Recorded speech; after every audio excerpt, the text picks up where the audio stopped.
is a presentation of Fox Sports. We are Fox Sports. We are Sports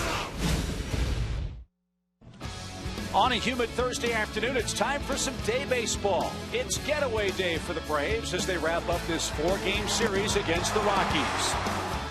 Tim Hudson will take the ball as the Braves look for their first series win in their last 6 tries. So do a little multitasking, some work while watching the Braves game on Sports South. The series finale begins next.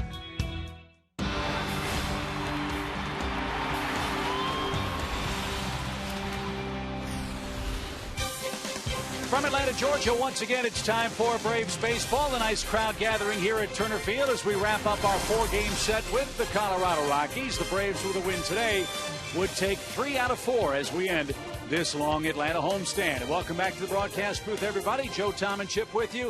A thriller last night. The Braves won 1-0. And, fellas, we've talked an awful lot about the Braves' struggles against left-handed pitching. Let's give the offense some love. They have worn out righties, and they face one today for Colorado. Let's hope they wear out Julius Chastain today because they need to get the offense in gear, and maybe this right-hander is just the ticket for Atlanta. But looking at some numbers for the Braves against right-handed pitching, 52-31. That's the best record in baseball against right-handed starters. Michael Bourne at the top of the order, hitting .287, and Freeman, Chipper, and Jason Hayward, all with good numbers against right-handed pitchers. So let's hope that that's a trend today that will continue, and they can get the offensive side of things going for Atlanta, something that's been scuffling lately. And speaking of right-handers, who better to win a series for you, Tommy, than Tim Hudson? No, he's the guy you want on the mound. I mean, he's their ace. He's the guy that they look to, and he's their leader. So he's the guy you want out there. He's been pitching well all season long. You see his last 6 seasons, his starts against National League West, and 30 starts, he's 17-3. So that certainly speaks well for his opponent here today out of the National League West. And all season long, when Huddy's had a bad outing, his previous outing, which he had a less than Huddy outing his last time out, he's been lights out his next time out. So look for that trend to continue again today. The Braves start play 7.5 games back in the National League East, but are the wild card leaders in National League play. And when we come back, we'll check in on the teams chasing Atlanta for one of those 2 wild card spots here in the 2012 season. That and more as we continue from Turner Field, otherwise known as the TED, right after this.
Into Uverse, by Delta Airlines, and by Toyota. A cloudy, breezy day here in Atlanta. A 12 o'clock start as the Braves and Rockies play on getaway day here at Turner Field. And as you know, the Braves hoping to get into the playoff chase. They lead the wild card in the National League, and it's a tight race, fellas. 4 teams within 4.5 games of the top wild card spot. Atlanta's sitting in a pretty good spot, though, Chip. They're in the top spot of the 2 teams that are going to qualify for the wild card, and a full 3-game lead over the St. Louis Cardinals. When you break down the teams that are closest to Atlanta, though, I think St. Louis is going to have the toughest road to the end of the season. They've got a lot of games left with the Washington Nationals. They've got some games with the Cincinnati Reds, and they've got the Brewers coming up this weekend. They've got a tough spell here in front of them, and it doesn't look like, Tom, that the Dodgers' addition of all that payroll has helped them. No, it really hasn't. They're only 6-10 in their last 16 games with all the moves that they've made, and Jonathan Billingsley is on the DL, so that doesn't go well for them. And the Pirates, look, they're just trying to stay above water at this point in time. They're trying to figure some things out. So, you know, it's going to make for a very interesting last 3 games of the year. Braves and Pirates, Cincinnati and St. Louis, Dodgers and Giants. So those last 3 games across the board could be very interesting. Let's not worry about the season's end. Let's worry about winning this series with Colorado. Tim Hudson will try to do that. He'll face Julius Chassin of the Colorado Rockies. A win and a happy flight, we hope, is what's in store for the Braves this afternoon. We get to our first pitch from Turner Field right after this.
By AT&T and by Blimpie. The Braves take the field for Game 4 of this series. Atlanta 77-60 for the season. The Rockies 56-79. Spirits are high, even though the Braves' run total wasn't. 1-0 was the final score for Atlanta last night, and Chipper giving Dan a little good-natured grief as he enjoys the afternoon off. Dan Uggla's back in there at second base for Freddie Gonzalez tonight. But the visitors bat first, as you know. Here's how the Rockies line up.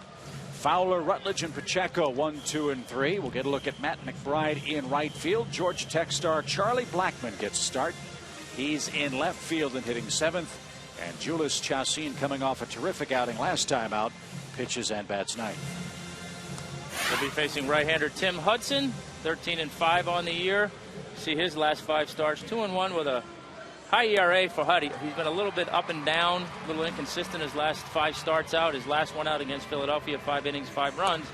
But as I said in the open, he's been really good after a bad outing. So look for Huddy to do that again today and hopefully put a good topping on this homestand. Let's hope he can do that. His 4 keys to pitching success today. Open frame, and that's the first one.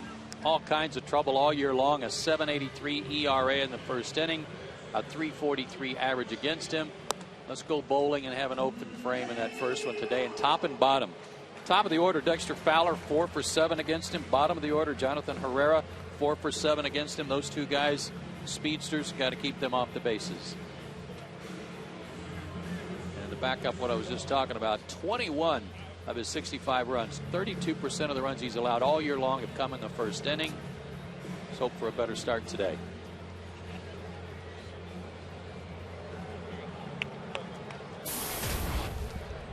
Dexter Fowler, the Rockies center fielder, leads things off. He's 2 for 11 so far in the series. And a called strike from Tim Hudson. More importantly, from Gary Darling. Let's hope he's calling strikes today.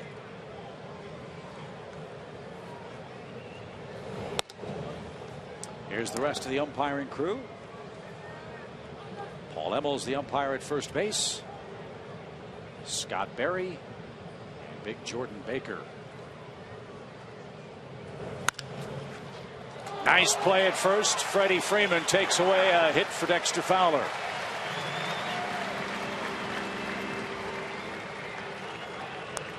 It's an early start for a lot of people, including me, but not for Freddie. He's awake now. Yeah.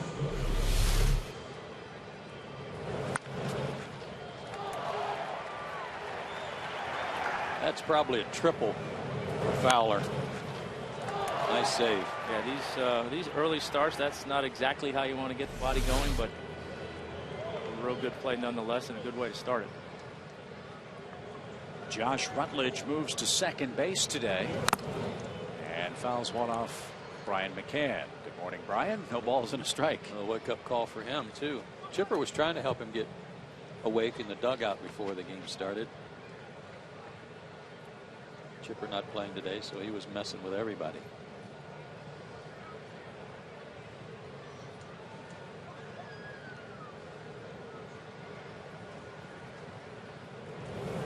Rutledge came into today's game one of the hot Rocky hitters. Atlanta's pitching has really cooled him off. He's just 2 for 13 in the series, but still a very impressive run filling in for Troy Tulowitzki.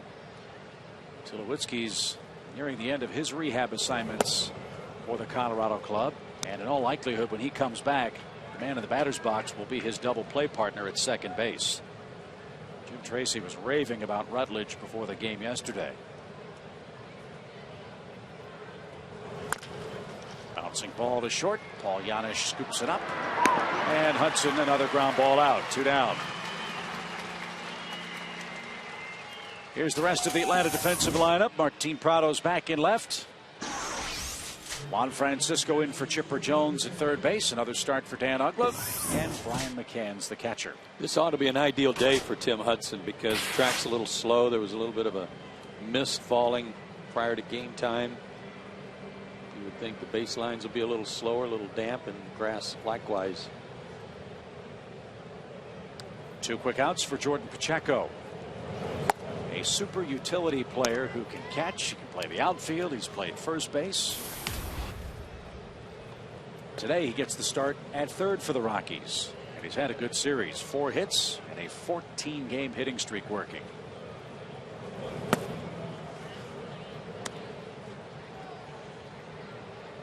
You're talking about Tulowitzki.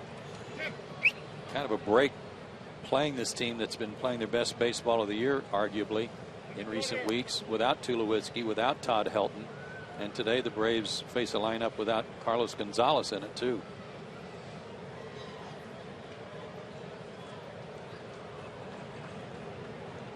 Braves have won 5 of the first 6 games of the series head-to-head with the Rockies. Swept them at Coors Field. They've won 2 of the first 3 here. And now Pacheco way out in front, 3 balls, no strikes. Kind of odd to be saying you're catching a break that Helton's not in there, but the guy that's replacing him's got a 14-game hitting streak. And a 4-pitch walk brings up Willen Rosario, the catcher.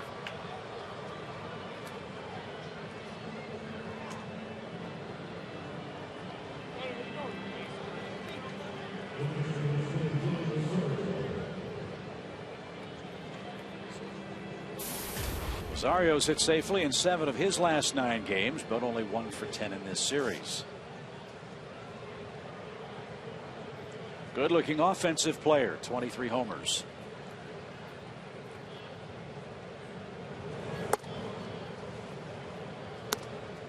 Yeah, we've talked about it a little bit. They've got some good young players, some guys that can hit, and I would imagine that for Jim Tracy and the rest of the crew over there, they're kind of liking the position that they're in, with knowing that Tulowitzki and Helton are out there. They're going to have to find some places for guys to play, and that's a good position to be in. Don't forget about Michael Kadire as well. He's a veteran guy who's banged up. As Rosario shoots one into right field that Hayward plays on a hop. Pacheco around second, makes his way to third with 2 outs, and the Rockies with some 2-out trouble against Tim Hudson. First inning again, but it started with the 4-pitch walk, and he fell behind Rosario. He's missing glove side a little bit, trying to hit that outside corner, trying to get the 2-seamer to come back to the outside corner to right-handers, and no luck with that so far. Here's one of those guys that the Rockies are trying to figure out where to play. A lot depends on what they do with Kadire and whether Todd Helton can come back from surgery. Braves appeal at second to see if Pacheco missed the bag. He did not. And this player is Tyler Colvin, hitting .292 with 17 homers. He's knocked in 63 men.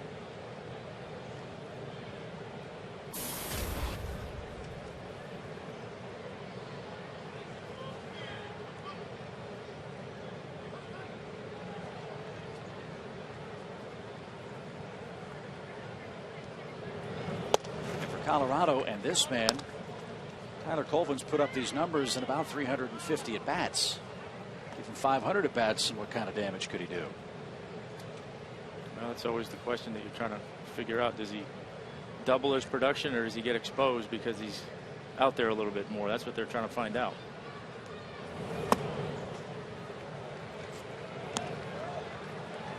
While after getting the first 2 outs, Tim's having trouble with strike zone. He's behind Colvin 2-0.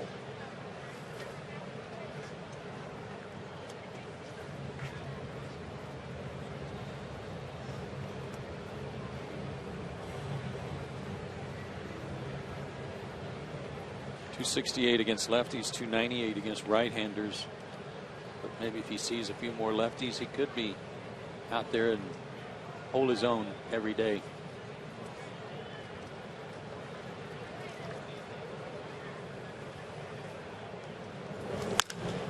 Popped him up. Bourne and Prado converge. It'll be Michael in left center, and Hudson has a scoreless first inning. Good start for Tim. The Braves coming up against Jhoulys Chacín here at Turner Field.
And they've seen Tim Hudson pitch a scoreless top of the first. Now the Braves go to work against Jhoulys Chacín, and here's how Freddie lines them up for game 4 of the series. Bourne, Prado, Hayward, Freeman, Juan Francisco batting 5th. Dan Uggla back in there for a second straight start. And Brian McCann, Paul Janisch, and Tim Hudson the lower third for the Braves today. And Chacín is 2-4 with a 4.85 ERA on the year. You see his last 3 starts since coming off the DL, throwing the ball really well. 2-1 with a 1.5 ERA and staying right underneath that magical 75 pitch number. See if he can stretch that out to maybe 75.1 today. Well, he might be able to, but he's got some first inning problems too. 7 of his 23 runs he's allowed on the year have come in the first inning. And better mileage, he is getting the most out of his 75 pitch allotment, including a 7-inning stint his last time out against the Padres when he beat them. He'll face Michael Bourne first. And he has become I guess, the de facto ace of this Colorado staff. He's pitched really good baseball for them the last couple of years. Back-to-back seasons with ERAs under 4 for the Rockies. And a high fly to left center. Dexter Fowler is there. It makes the play in front of Charlie Blackmon. Bourne's the first out. Well, he's got a career ERA of 4 even, 4.00 at Coors Field. That's pretty good.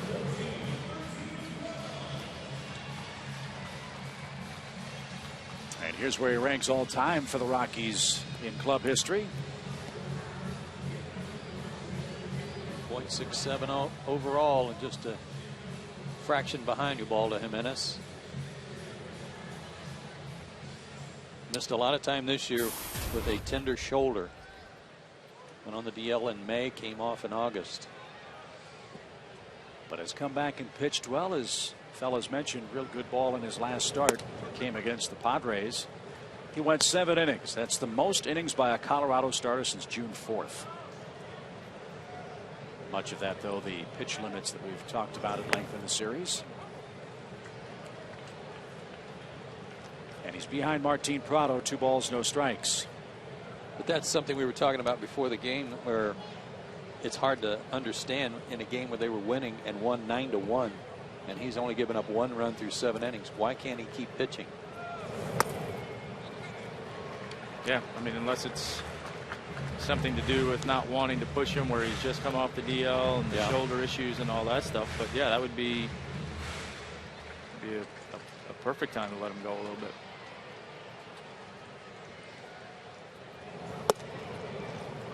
That one found the mark. 3 balls and a strike.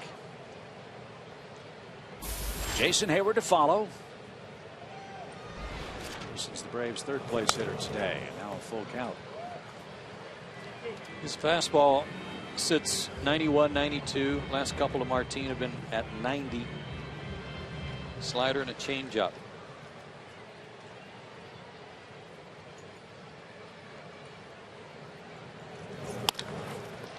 Ground ball to short. Herrera scoops and fires and gets Prado. Nice comeback for Chacín. 2 outs. Colorado's defense has been offensive this year, but it should get better when Tulowitzki comes back. Speedy outfield and left and center. Pacheco moves from first to third. Herrera gets a start at short. Rutledge moves to second. Tyler Colvin's at first. And Willem Rosario's the catcher. The Braves run that won the game last night was an unearned run that came across in the 4th after the Rockies messed up what looked like a double play ball.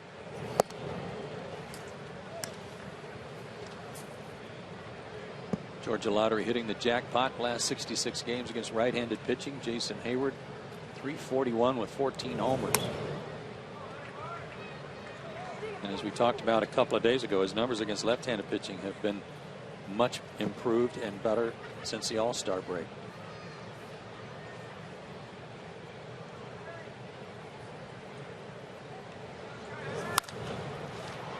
Pop fly foul down the left field line and into the seats. 2 balls and a strike.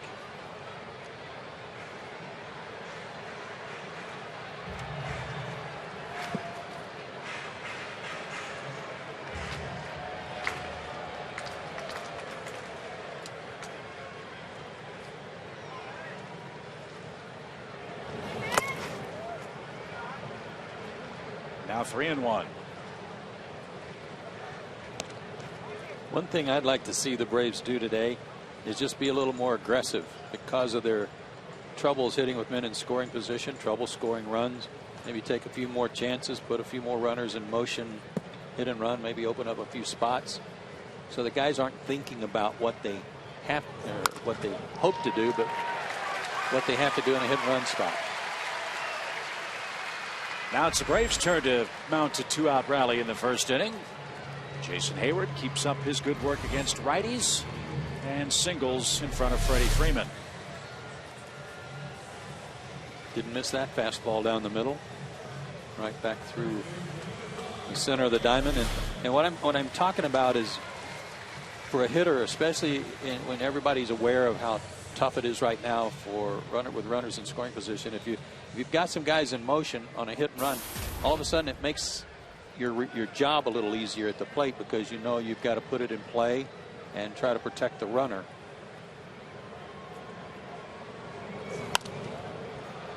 Aggressive swing by Freeman, strike one. And loosen some guys up.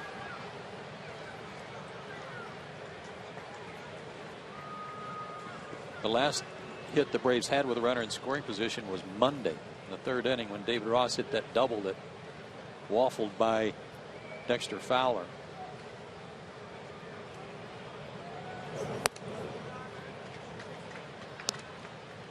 Colorado puts a shift on for Freddie Freeman. We haven't seen this an awful lot, have we?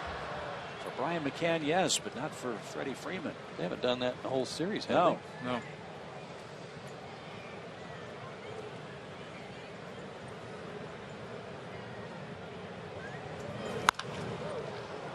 And he rifles that one in front of Terry Pendleton, the Braves' first base coach. 1 ball, 2 strikes.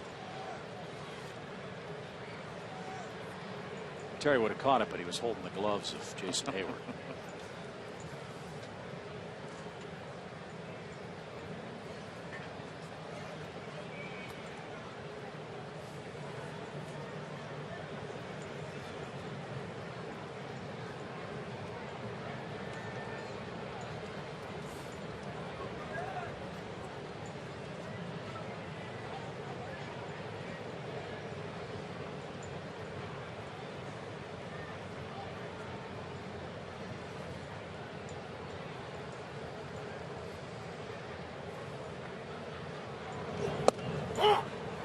That's over the inside corner. Freeman didn't like it, and that retires the side. Gary Darling is calling strikes, and we are through a scoreless first inning in Game 4 of this Braves-Rockies series.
All season long, Braves baseball on Sports South is being presented by Academy Sports and Outdoors. The right stuff, the low price every day. walk and a hit for Hudson in a scoreless first. Now the bottom part of the Rockies order. It starts with Matt McBride. And a quick strike at the knees.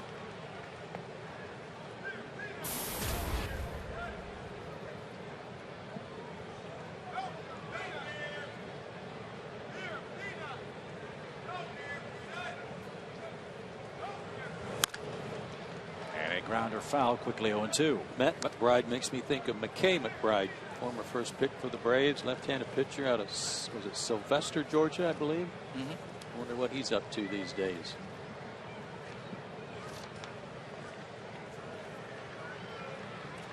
McBride, another one of those super utility guys who can catch. In fact, Matt McBride in 2006 was a finalist for the Johnny Bench Award. That honors college's top catcher after his junior season at Lehigh. So between McBride and Pacheco, they've got two very valuable pieces for a National League club, Joe, on Jim Tracy's roster right now. Yeah, gotta like those guys. Allows you to carry two catchers safely. Sorry, he's another piece of the Ubaldo Jimenez trade. Is he? Yeah. Oh.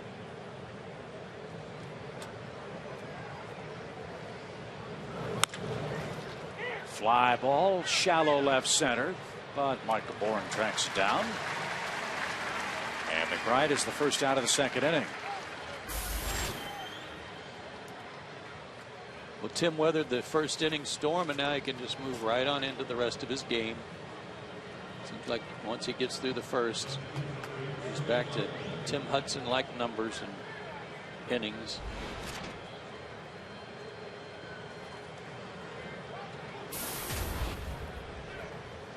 Charlie Blackmon, the former Georgia Tech star, playing in his 18th game for the Rockies, a 140 average. So far, it's been a happier homecoming for him than last season when he was injured here at Turner Field. Broke his foot here last July 7th, rounding second base. And that ended his season.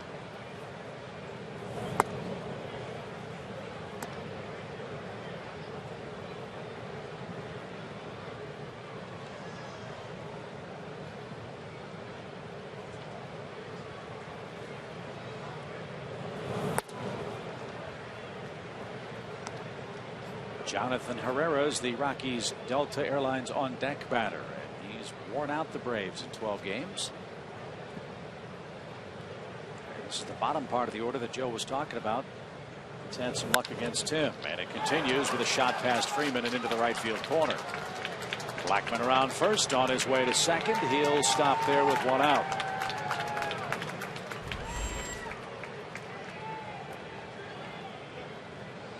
I think that's some more glove side problems for that side of the plate. Yeah, tried to go away and pulled it. Yeah. That happens sometimes, with particularly sinker ballers early in the game when you're still trying to find your way out there a little bit. You're feeling a little bit stronger early in the game, and your tendency is overthrow a little bit. And that one came back the wrong way. So Herrera becomes the key man in the inning. Runner at second, one out.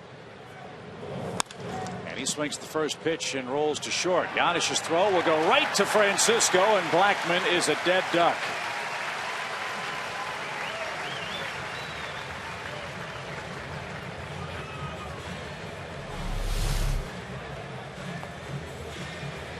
Because the ball was hit behind him, I guess Blackmon figured that Janish would make a play on him.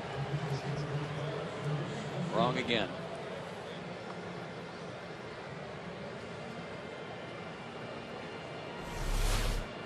Especially since the shortstop was standing right behind him. I was going to say that's just a case of not knowing where the guy's playing.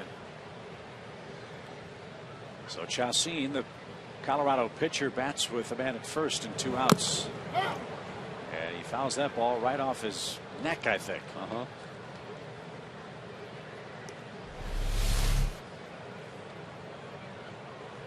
Ow. Right in the ear, maybe?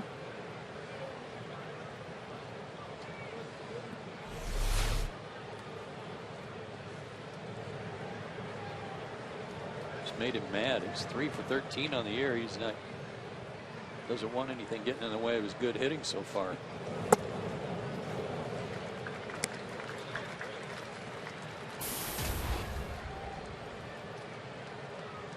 No balls, 2 strikes.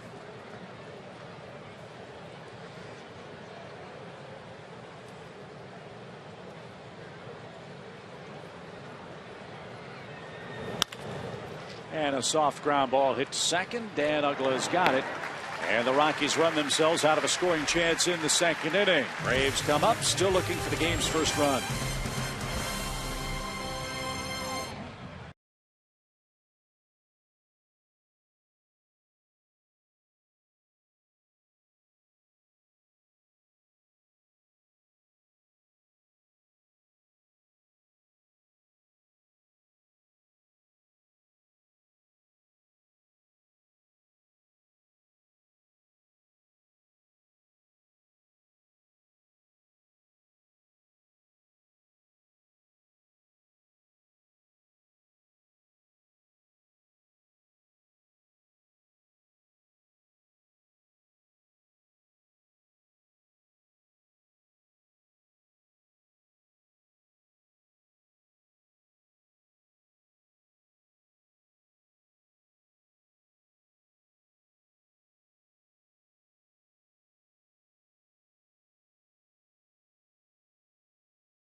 Academy Sports and Outdoors, by Georgia Power, by Sony Pixel, Resident Evil, and by Ram Trucks. Juan Francisco will lead off the Braves half of inning number 2. Here at Turner Field of Braves Country all through September. Get tracking on Game Connect. Log on for an in-depth look at your team leaders and for live stats. Follow along right now on FoxSportsSouth.com.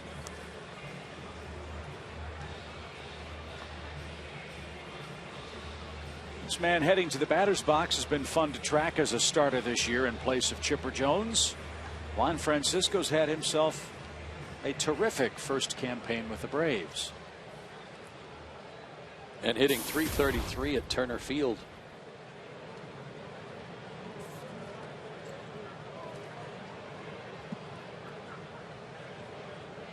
As a starter, Francisco's hit 8 homers. He's knocked in 25 men. He's batted .280. And while we don't know what the Braves' plans are for third base next season, you would have to think, Joe, that Juan's played himself into those plans in some way, shape, or form. I would assume so. And look at that smart play. The Rockies shift. Francisco bunts and is aboard to start the second inning. And you know it's a good bunt when the batter makes a turn at first. You know that's a good one. Home Depot tools from the dugout. That's taking what the defense gives you. They put a shift on for Juan, and he drops a good bunt down and made a good turn at first.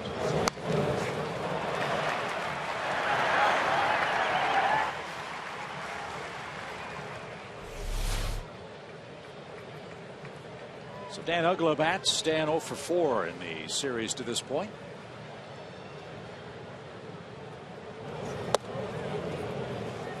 Braves hit in 8 innings last night, and they got the leadoff man on base 6 times, but only had the 1 unearned run to show for it.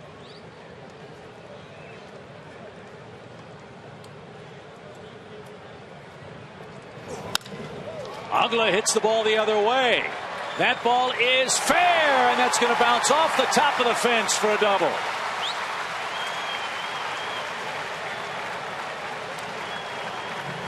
That is something we have almost never seen Dan Uggla do, and that's hit the ball with authority to right field. But they're at second and third with nobody out.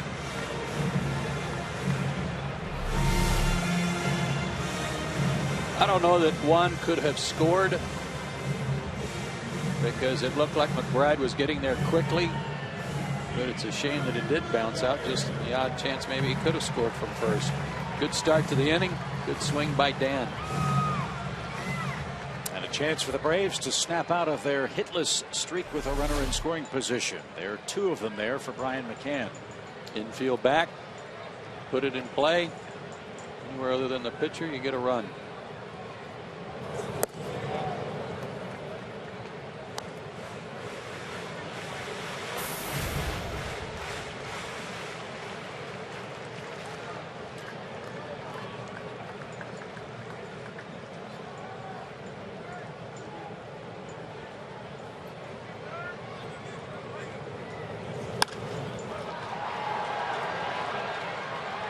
That's well foul and into the Colorado bullpen.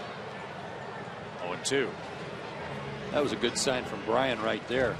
Something that tells you his shoulder's feeling a little better when he can drive the ball that way to the opposite field. Up and away, and he cranked that pretty good. Braves trying to snap that 0 for 22 with runners in scoring position. Even if they don't, like I say, if it's an out, make it a productive out. Yep.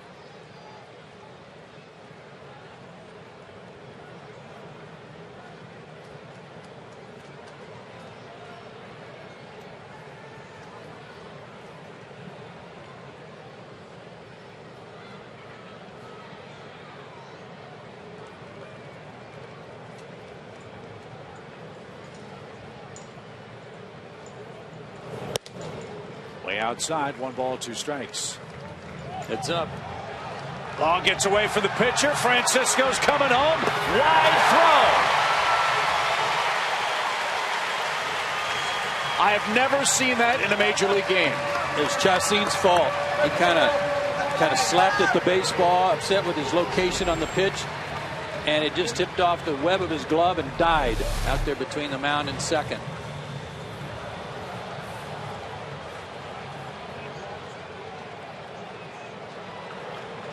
I have never seen that. I think that something similar to that happened in Oakland a couple of years ago that cost the A's a ball game, or cost the team the A's were playing a ball game. That was the walk-off type win on something like that.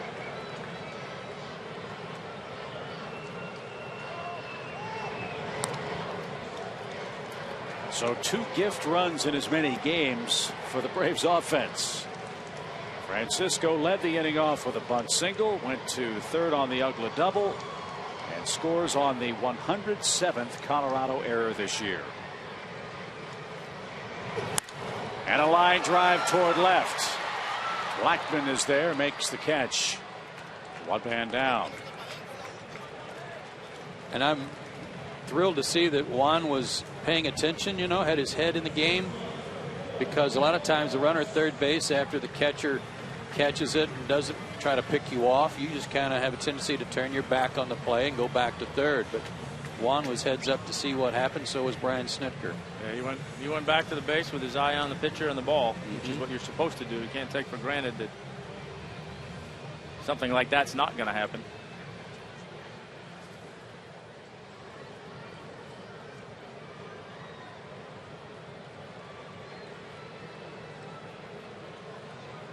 Paul Janisch, the batter. Ugla's at second with 1 out, and he takes high and tight.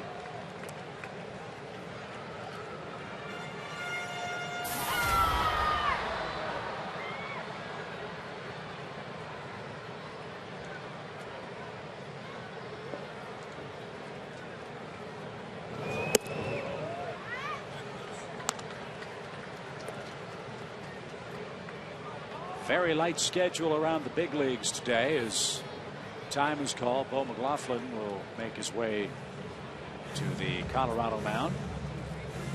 He's the Rockies co-pitching coach. He's the pitching coach at AAA when Bob Apodaca stepped aside.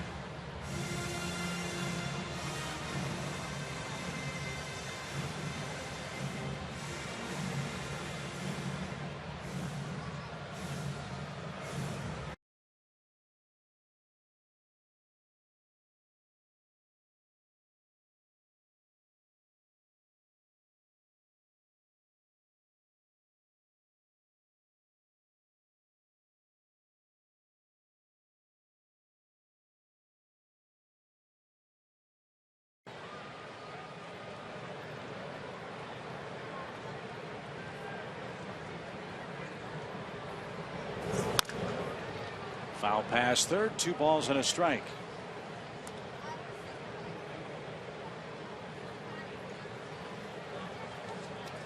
Chacin's good work in his last 3 starts. Only 3 earned runs in his last 18 innings pitched. He beat San Diego, lost to the Cubs, and beat the Mets.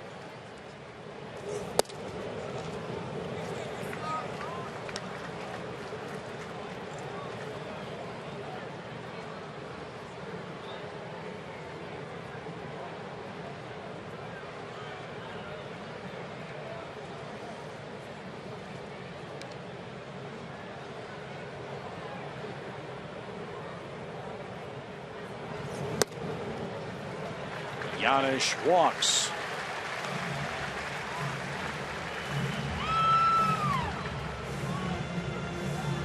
And now Tim Hudson, the hitter.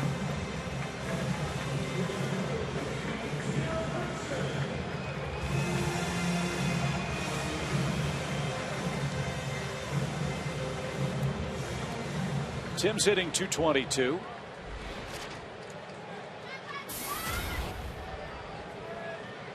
He's knocked in 5 runs, a chance to add to his lead here in the 2nd inning.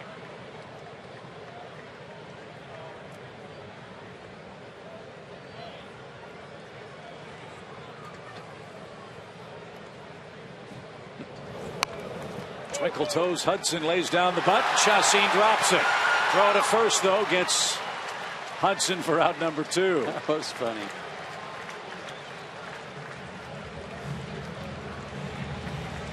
Good job by Chacin not to panic. Yeah, by funny I mean that Tim was trying to get some footing in the box and was dancing around a little bit.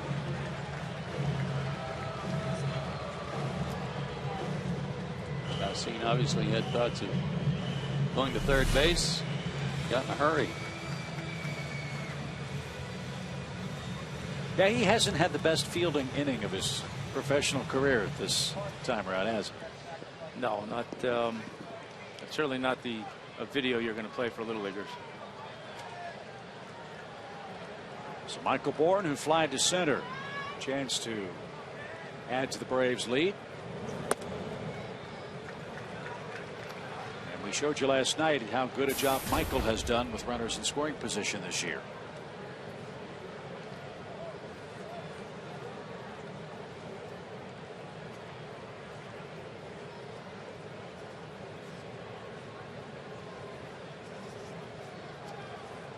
In case you forgot, he's hitting .343 in this situation.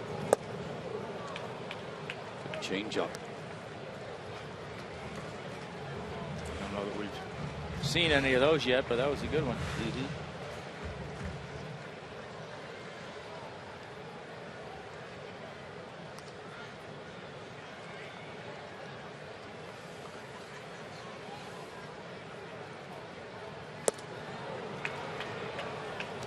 One and two.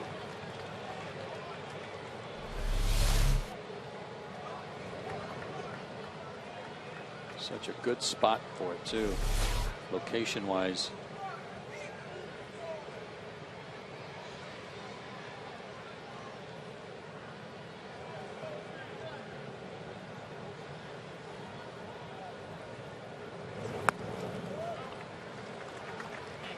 Rosario, a fortunate stop. Sometimes Rosario catches pitches that I'm not sure if he's trying to catch him or if he's trying to run from him. Oh, that was something else I'd heard about him. He'll pancake, chase that ball away to the backhand like that. He was fortunate to glove that one.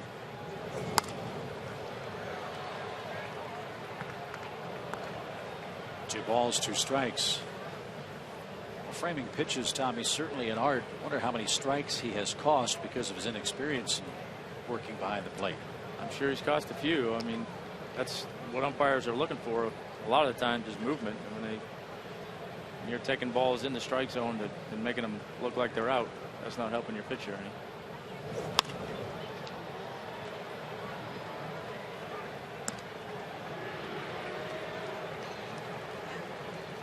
Fouled off some fastballs here in After 2 swings and misses at changeups, you just figure that another changeup's coming.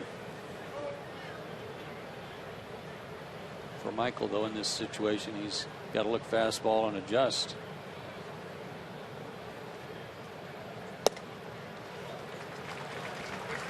Full count.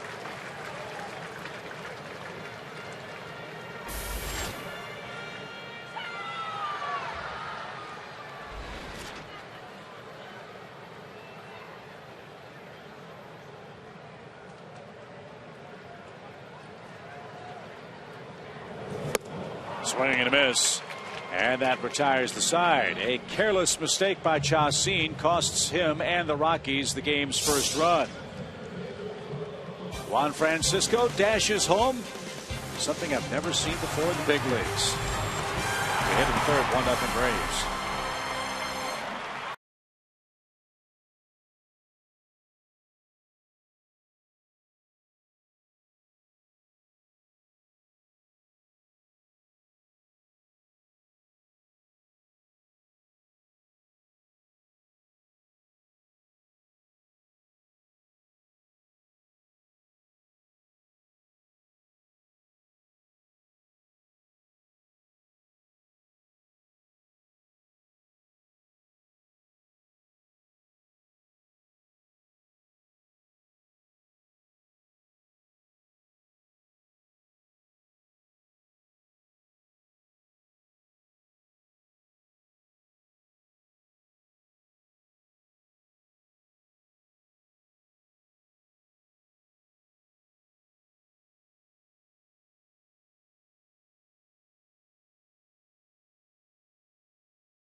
Coach, after his mistake, gives the Braves a 1-0 lead.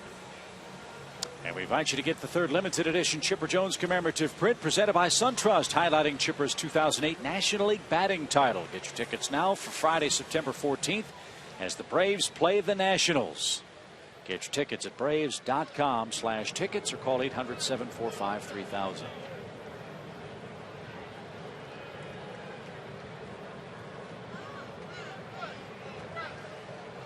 Top of the order again for the Rockies. Dexter Fowler leads off. He had a scorcher down the first base line, and Freddie Freeman made a terrific play.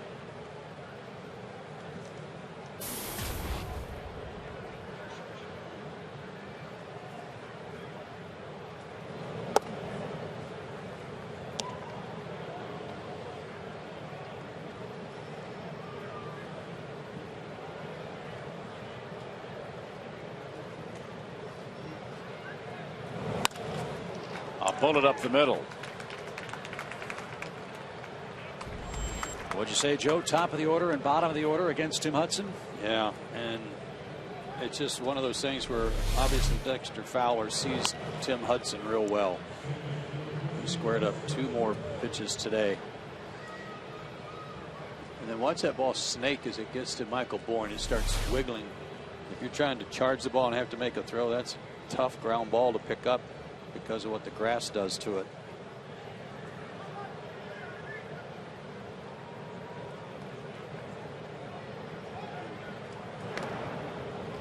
Keep an eye on Fowler. He's 12 out of 16 in steals this year. Watch this ball start snaking. Does it in the air here too. Yeah.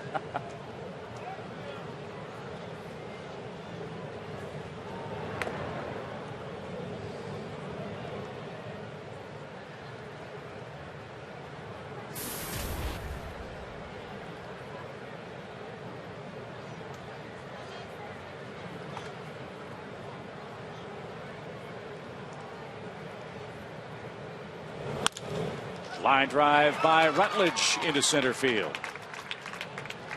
Back-to-back Rockies hits.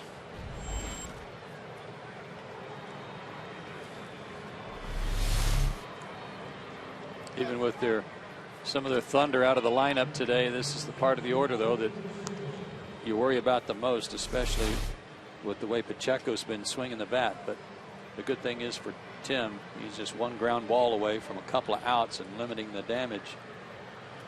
One good sinker right here, and he's still trying to find it a little bit. You know, he's not typical for him. He's right at 15 balls and 18 strikes, which is not typical for him, but seems like when he's missing and tries to make the adjustment to get in the zone, it's a flat sinker or he's catching too much of the plate.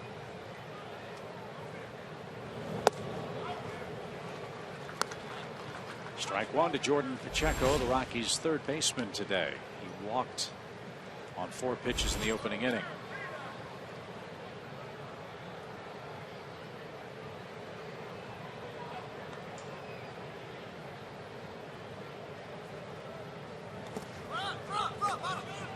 Good stop by McCann. Count even now 1-1. Got some help from his pitcher, who was yelling front, front, front.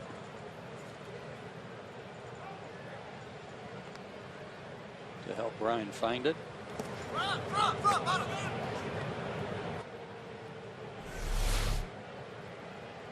Tough hitter up there in Pacheco, whose .313 average leads all National League rookies in that category. His 14-game hitting streak, the longest since Carlos Gonzalez's 15-game streak last year for Colorado.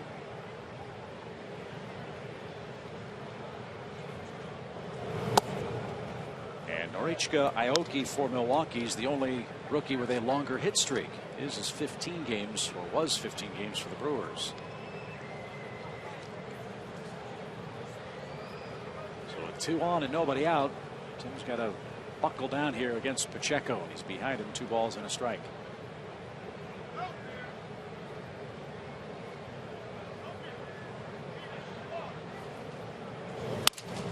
He broke his bat. Little roller out towards second.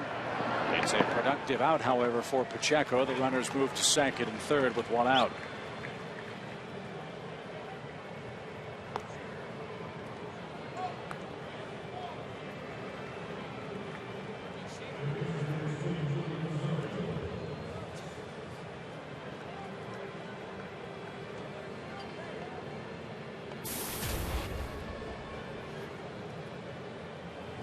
Good spot for Tim Hudson in this regard, that he's got a base to play with. First base is open, and with a free swinger like Rosario, he may be able to get him to chase some bad pitches. And for Tim, no worries if he does walk him.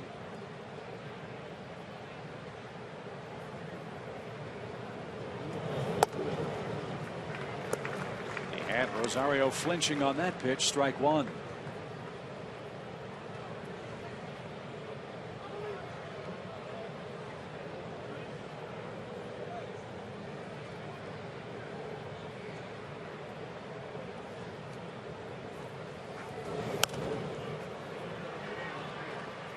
One o'clock this afternoon here in Atlanta. Hope you're enjoying the ball game across Braves country.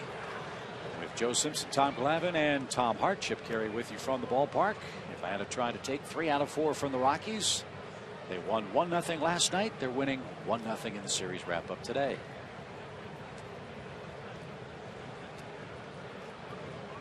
Now here's a question I have for you, Coach Glavine. He's got a chance to strike him out. He might also get him to chase a split, but that might result in a ground ball and a run. You want to go for the strikeout, don't you? Going for the slider strikeout. Try to throw him a front door slider there, maybe. No, you're right. I think you go with your pitch right here that you think you can get a strikeout. Up until you get 2 strikes, it's that same mentality. Hey, I want to limit the damage. A ground ball, if they scores a run, it's 1 more out, that kind of thing. But once you get a guy to 2 strikes, by all means, if you can strike him out, that's what you want to try and do, and not let that run score. Got away with a little bit of a hanger right there.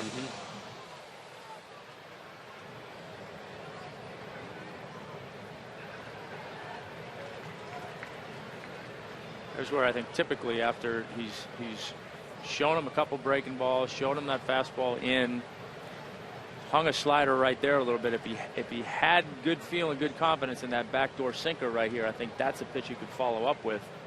I don't know that he has the confidence in it at this moment to try and make that pitch.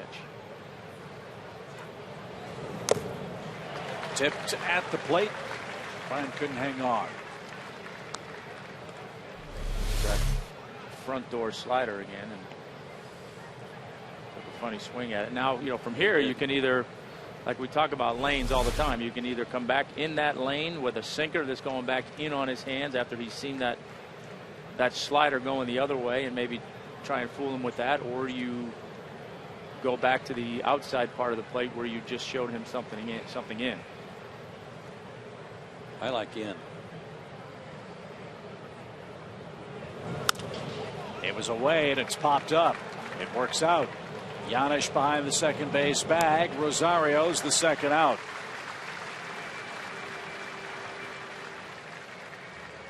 The reason I liked in was because I just don't want him to be allowed to extend his arms on anything.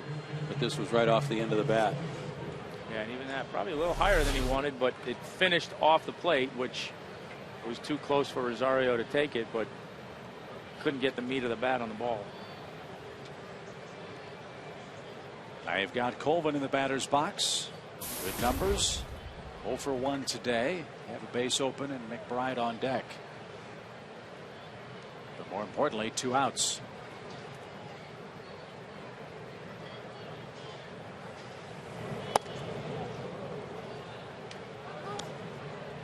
Colvin didn't chase.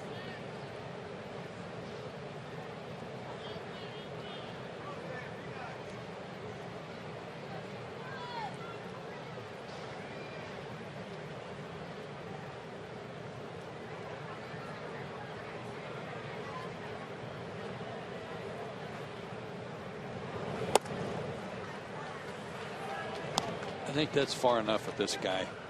I'd rather take my chances with the right-handed hitting younger player, more inexperienced player behind him. Well, the only reason you don't is because you trust Huddy, being a veteran pitcher, not to give him to make a mistake and just give him a really good pitch to hit.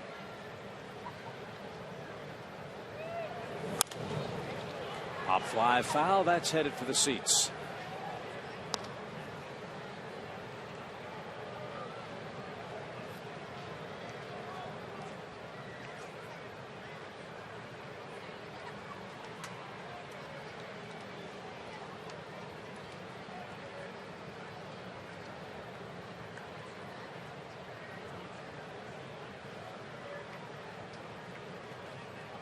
Tyler Colvin turned 27 yesterday. And now faces a 2-1 count.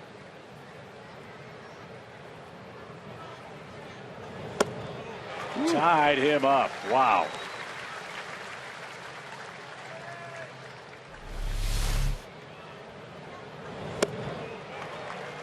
That never was a strike. No. I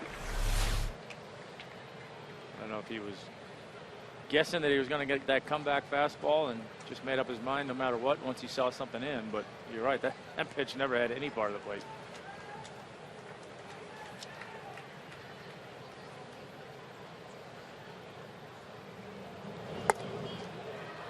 Tried the same spot. Full count. Well, if he can throw that comeback sinker, he's got him set up for it here.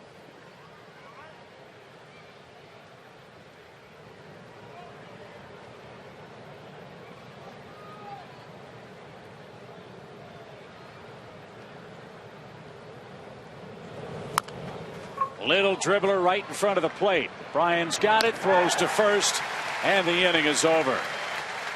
The Rockies are hitless with runners in scoring position today, and they strand them at second and third in a scoreless third. 1-0 Braves lead.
Braves coming up for the bottom of our third inning. Time to check in with our colleague Tom Hart.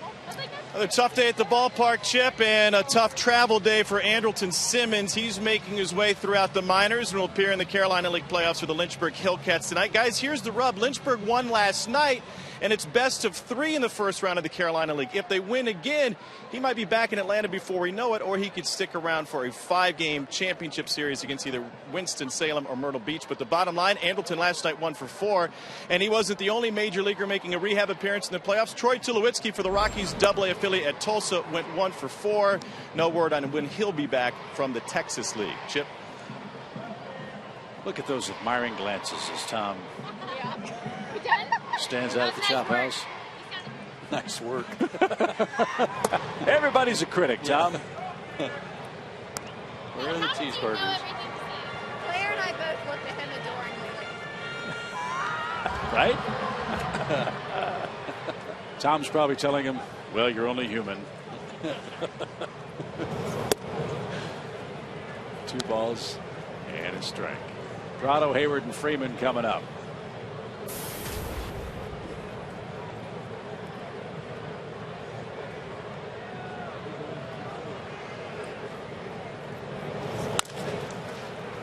Toward third. Pacheco, long throw, bad throw. It gets away from Colvin at first. And no further advance for Martin Prado.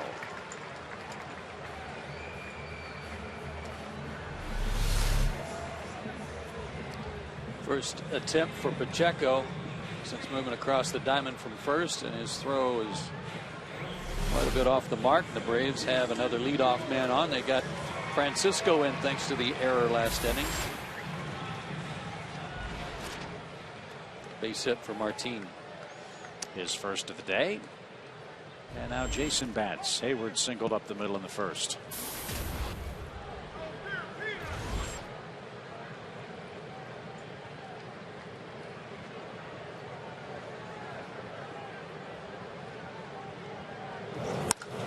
And now Jason the other way with a hit. See, I love that. Jason had no preconceived ideas about I'm going deep here, I'm going to hit out of the ballpark. Look how short this swing is, and just took it the other way. Big hole over there as they're playing for double play ball. Short, quick swing. That's just good hitting on Hayward's part, and you want to see some more of that from everybody in the lineup. Good at bat.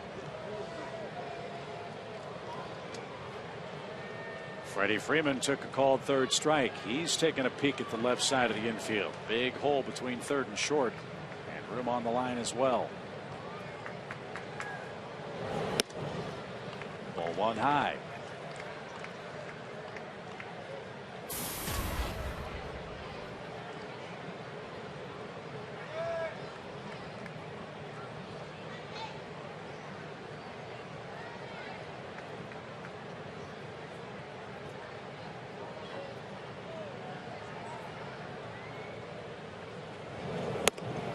So far, guys, I don't think the double shots of Starbucks have kicked in for either club quite yet. It's kind of a obviously quick turnaround, but a drizzly, gray, put your head back on the pillow kind of morning. Hard to work up a sweat today.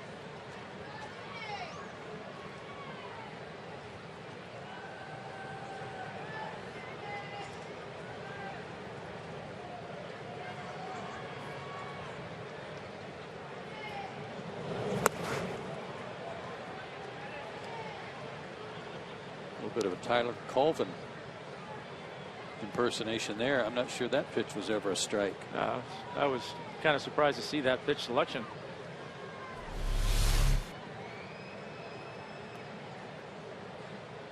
I don't think it was by design,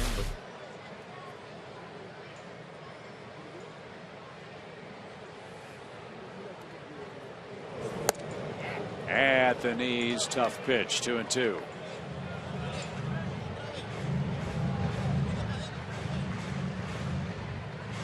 Freddie got rung up on a fastball. About belt high. He thought was inside his first time up. He certainly doesn't want to have that happen again. So they may try to go in there and go a little farther in to see if he tries to protect it.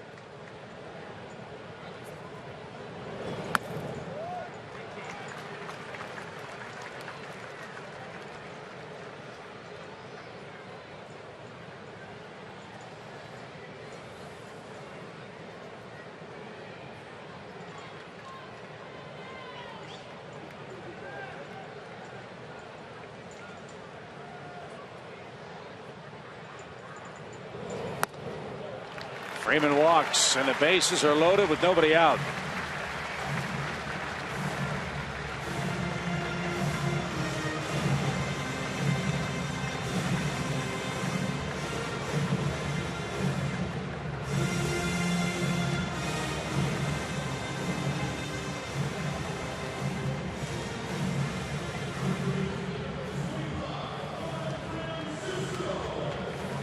Pretty good crowd here for this business fan special. It was weather day.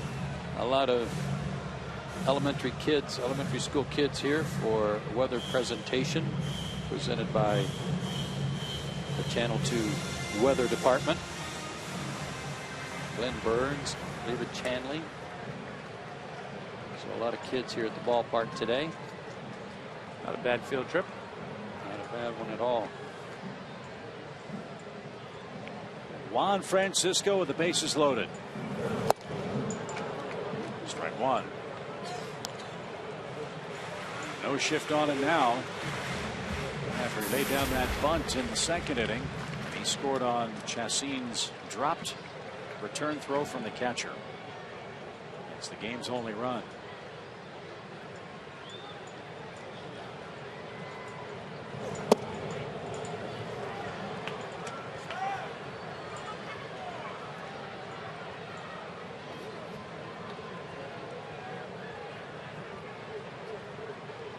Prado single. Hayward single. Freeman walked.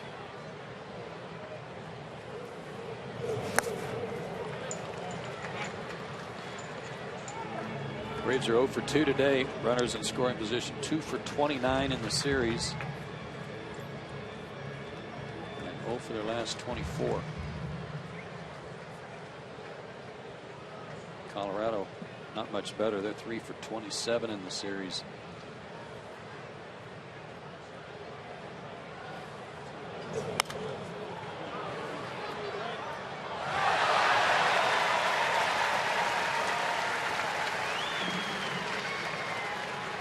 Nice grab.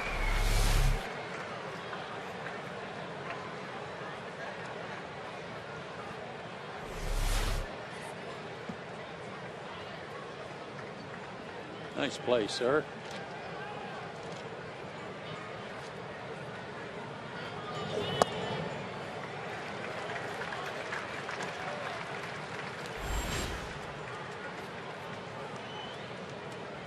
I don't think he's going to get to the 7th inning today. I was just about to say the same thing. He is pitching a little frustrated today.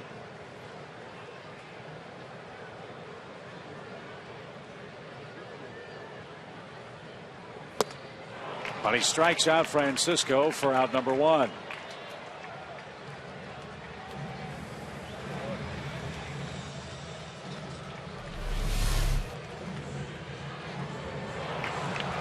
Good grief. Where was Rosario going? Did you see him receive that pitch?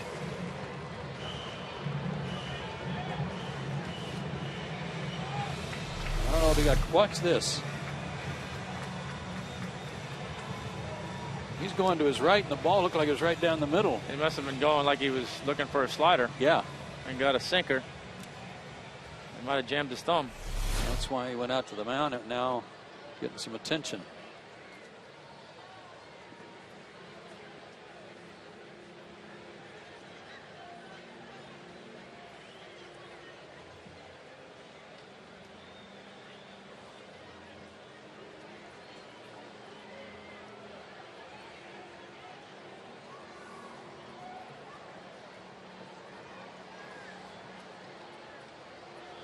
So Dan Uggla is the Braves batter.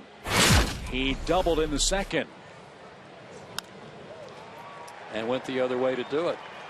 Right down the right field line, bounced into the seats. Take something similar to that.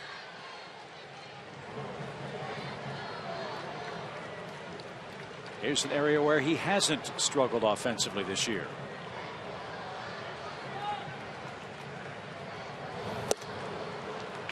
Strike one. Best fastball of the day for Chassin, 93.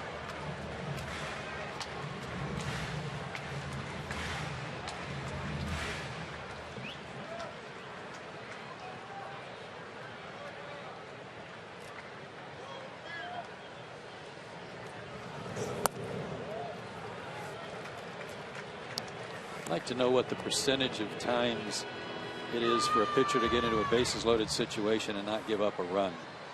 It's got to be pretty small. Well, yeah, particularly with the bases loaded, nobody out. But that's what I mean. In general, nobody out. All I know is that the team that gets that situation and doesn't score, it seems like the next inning the other team does. We don't want that to happen today. 1 ball, 2 strikes now.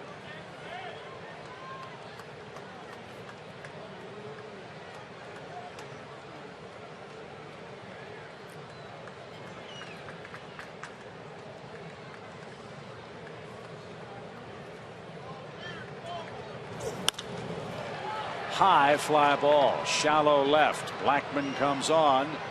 He's under it. He makes the catch. And no advance. 2 outs.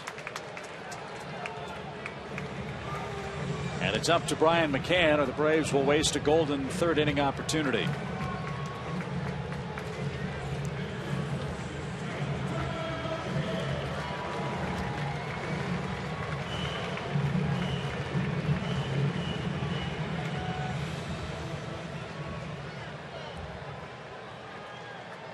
Brian lined out his first time.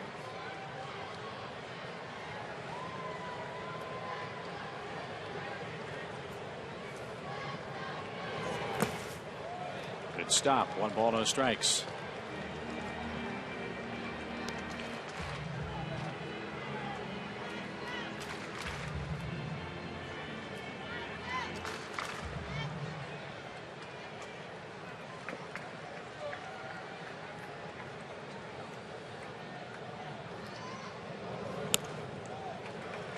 That one almost got away. He's an adventure back there, isn't he? And especially when you've got a sore thumb and you're trying not to catch the ball in the pocket, you're trying to make sure everything's up somewhere near the web so it doesn't hit your thumb again. It's a dangerous way to play it right now. Ooh. And I don't get the sense that this guy's the easiest guy in the world to catch to begin with. A lot of movement, a lot of missing his location, and like you say, take one off the thumb on a cross up, and he's not feeling good about the rest of the day. But the good news is he's only got 12 pitches left, so we won't have to run the 4 corners on him, Brian. Now he's got to throw a striker. He'll be down another run. 3-1 the count.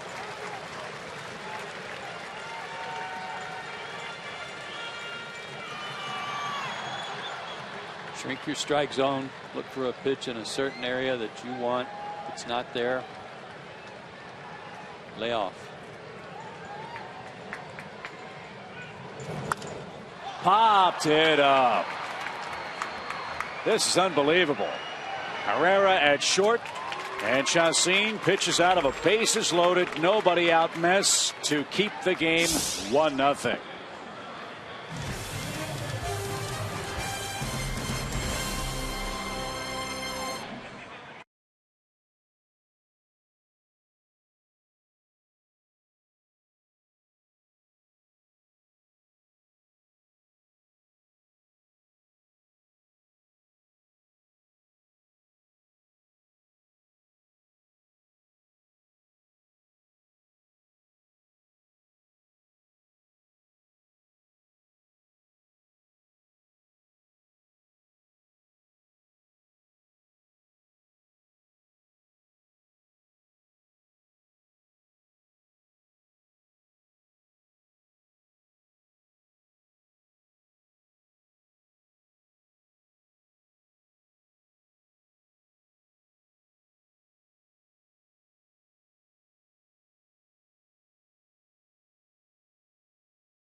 Top of the fourth inning, off we head to the Big Apple. You'll see who we face on our Jamison Inn upcoming schedule.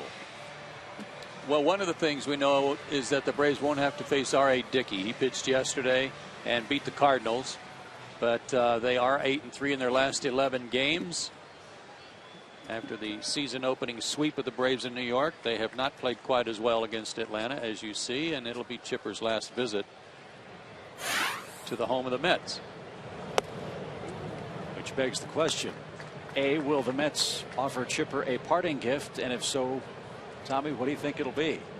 Yes, they will. And I say they, give him the apple. Big thing out there in center field. Be hard to get home, but. Any chance they'll offer him a part of the team if he'll assume some of the debt? There's a chance.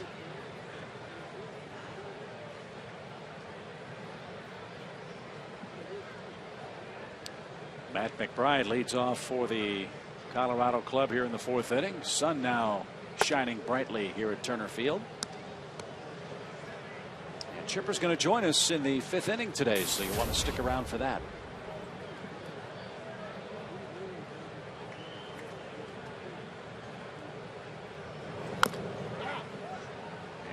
Tom, you have more on the Chipper Jones going back to New York story? Yeah, we're not sure what the Mets are going to do, and the fans aren't either, but we know what one certain establishment will do. Foley's Sports Bar in New York City is a great sports bar, and Sean, the proprietor there, is a great baseball fan. So he has decided and put on his website that in acknowledgement of his Hall of Fame career and great performances in New York over the past 2 decades, Foley's will change its name to Chippers for the upcoming weekend. Well, that's cool. McBride is down on strikes.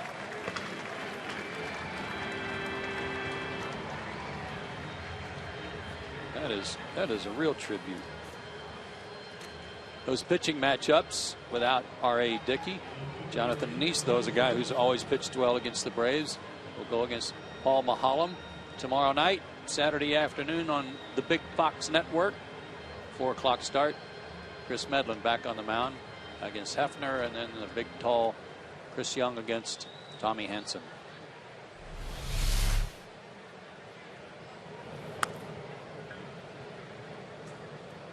Tim Hudson's danced around trouble all day today, but leads 1-0. He gets the first out and now faces Charlie Blackmon, who doubled against him his first time up.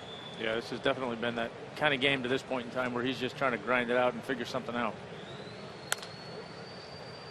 U.S. Open tennis going on too while we are there, and it'll be played at Arthur Ashe Stadium just across the parking lot from Citi Field.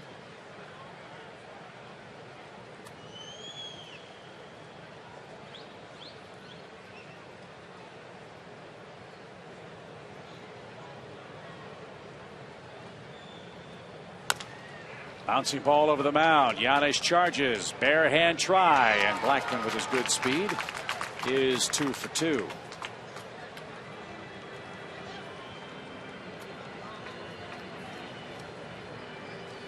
It's got to frustrate you. You make a good pitch. Yeah, Huddy needed to be as tall as Chris Young on that one. I'm so frustrated. I think it's time to get back on track with trivia. So we will. Our AT&T Universe trivia question. Who holds the Rockies all-time record for career RBIs against the Braves? Notice there aren't too many pitching questions. All offensive. That's everything about this game is offense, offense, offense. Bouncing ball again. This one out towards second. Ugla has only one play. It's your fault. Chicks dig the long ball, if I'm not mistaken. This is true. Never heard you say Chicks love a 0-2 changeup. No. Not so glamorous. Now, if Dan Ugla had gotten to that one a little quicker and got bumped by Blackmon, Blackmon's out. Correct. He's got to give Ugla every opportunity to field that ground ball, and at the least you cut down the lead runner.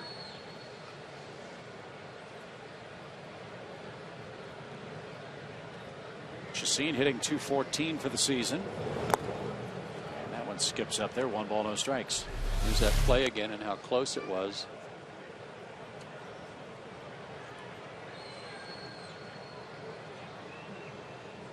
The worst one of those I saw, the mismatch of Mark Pryor running over Marcus Giles at Wrigley Field one day. I think that same thing happened to Lemmer when he was with the Red Sox and got run over by Albert Bell. Oh, and he was out for a while with a concussion.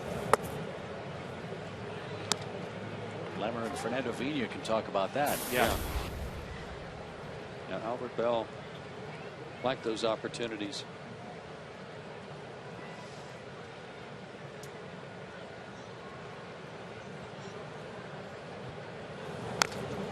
Yeah, that play, which talked about at Wrigley, really changed Mark Pryor's career for the Cubs. He was never the same after that.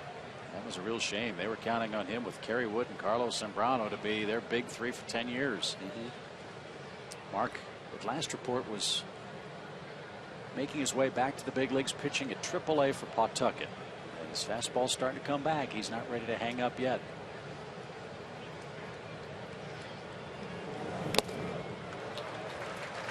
Two and two.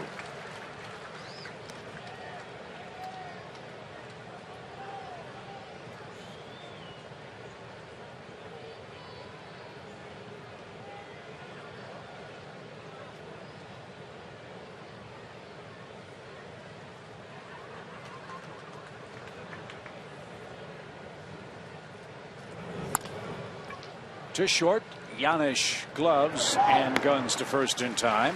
The Rockies are 0 for 6 with a runner in scoring position. The Braves are 0 for 5 in that statistic. But Atlanta leads 1-0.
Today, you see that on our Blimpie game summary.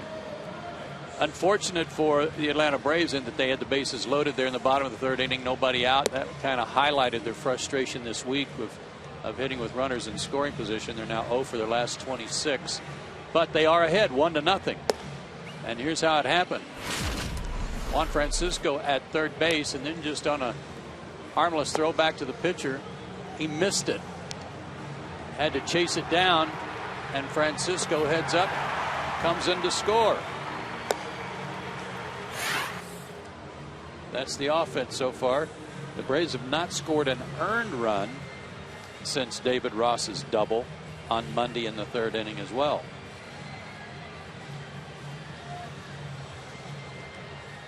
But as Michael Bourne said, and Freddie Gonzalez alluded to last night, this time of year, there is no such thing as an ugly win.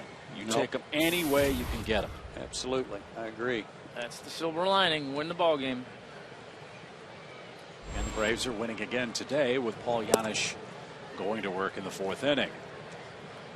Yanish, Hudson, and Bourne. Paul walked his first time up. Well, how about an old-fashioned run right here? Just to get Paul on, bunt him over, and drive him in.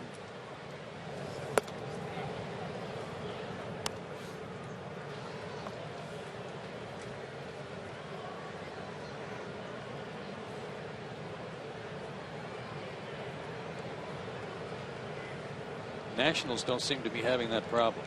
No. 12 homers the last 2 nights. I was say they don't have to move runners over too much, do they? Yeah. High fly ball hit well toward left, but Blackman will track it down a step onto the track. And 1 man out. The Braves are in the hunt for a trip to the postseason this October. Braves season tickets go on sale Wednesday, September the 12th. Make plans now to get your tickets when they go on sale. Visit braves.com/postseason today.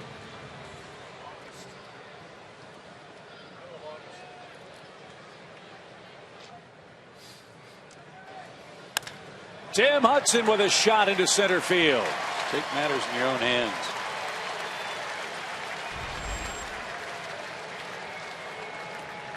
Now hit and run.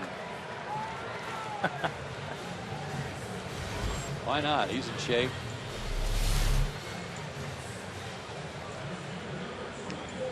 '11th hit of the year for Tim Hudson. Frustrating day so far for Joe Lease.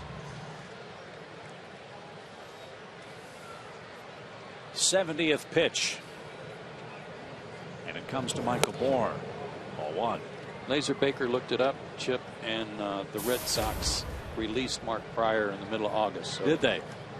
Might be the end of that attempt.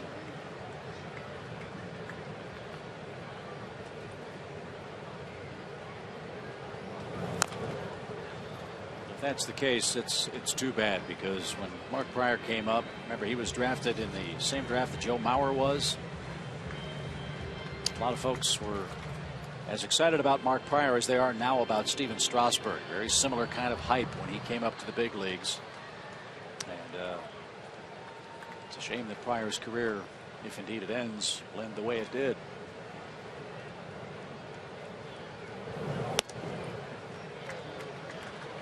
Two balls and a strike.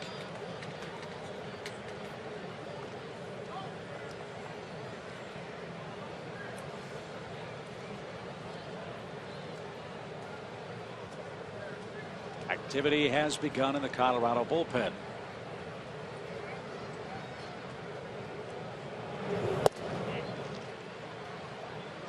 Two and two. And Reynolds is the first man up today.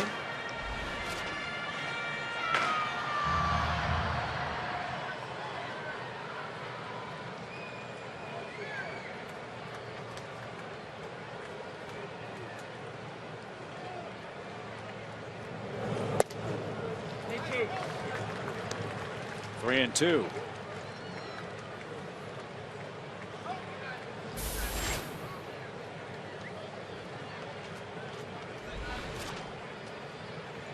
Let's see if Hudson will be running. The Rockies will play behind him with Tyler Colvin. He's not, and Bourne fouls it back.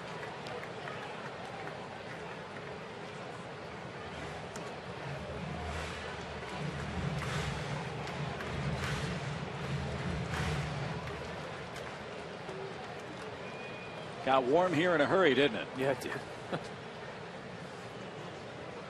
It's been muggy, but it wasn't too bad when that cloud cover was there. And Michael Bourne walks.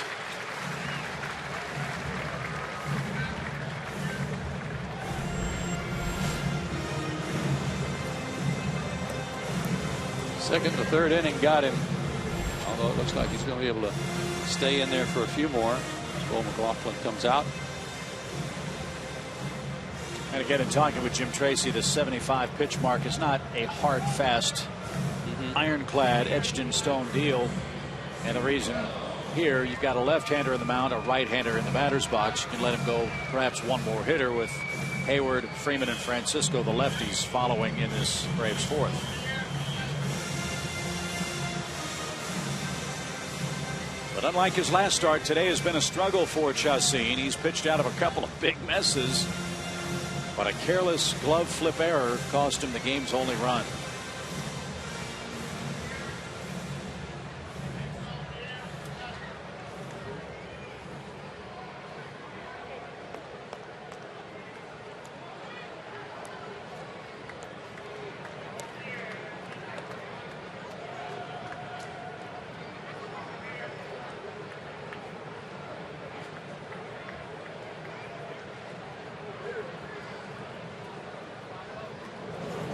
High and tight. 1 ball, no strikes. Maracaibo to Maracay. Chacín from the northwestern part of Venezuela, in the oil-rich area of Lake Maracaibo, and just reminded the Maracay Flash Martin where he was from.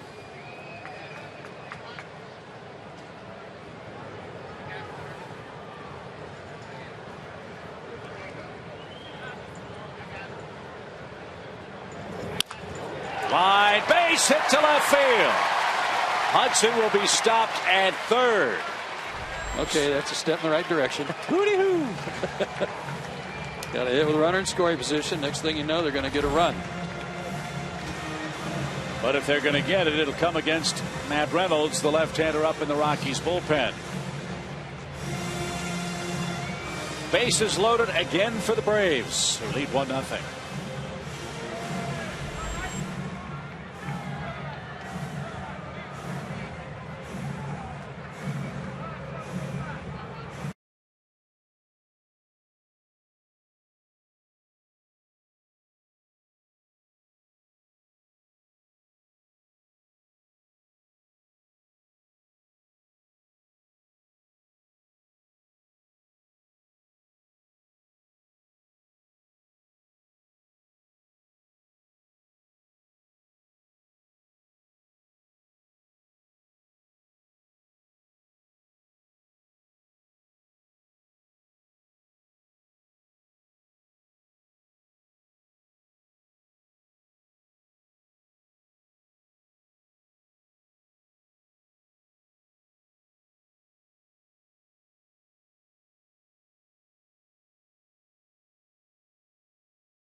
In by the Georgia Lottery and by McDonald's. Well, let's see if the Braves can deliver a knockout blow here. They've got the bases loaded for the second inning in a row.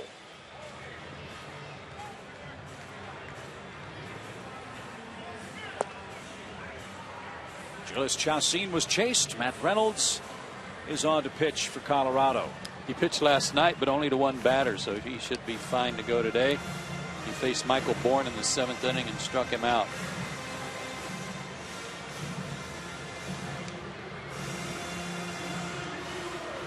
Jason's had a good day. He's 2 for 2. Well, let's hope that applies to his hitting with runners in scoring position, too, because he's one of the guys that has been scuffling in this situation. The Braves have got to improve on that. Jason's without an RBI in his last 9 games. He's the team's 3-hole hitter. He jumps the first pitch, pops it to shallow left. Blackman coming on, battling the sun, makes the catch flat-footed. No advance by Hudson. 2 out.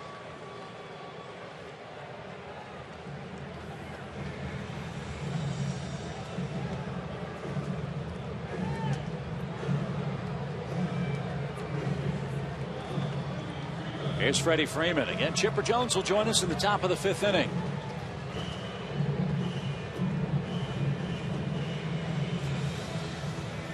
And he'll watch as Freddie Freeman bats with 2 outs now.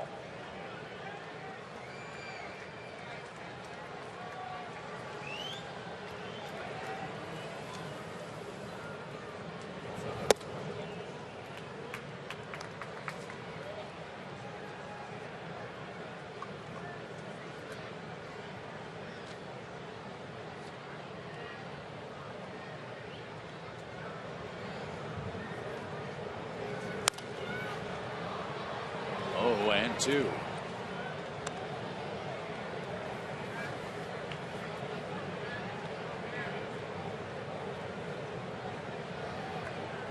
this is almost epidemic.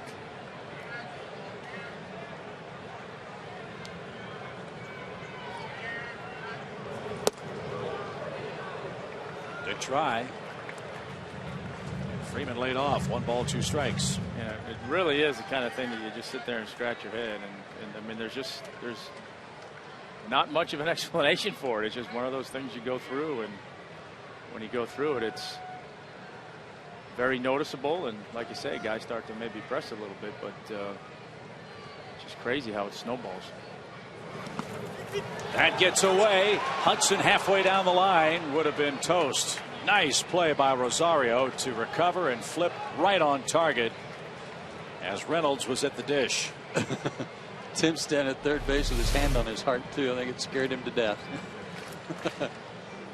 He did make the right choice, and a similar play got away the other night, I think against the Phillies, where Paul Janisch was at third base, and it's a hard one to read because your depth perception won't allow you to tell how far the ball got away.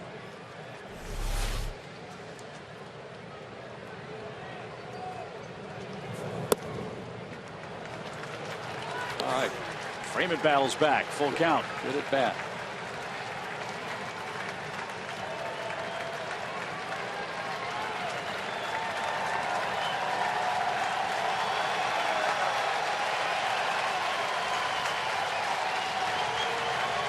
Runners go, and it's got out of play.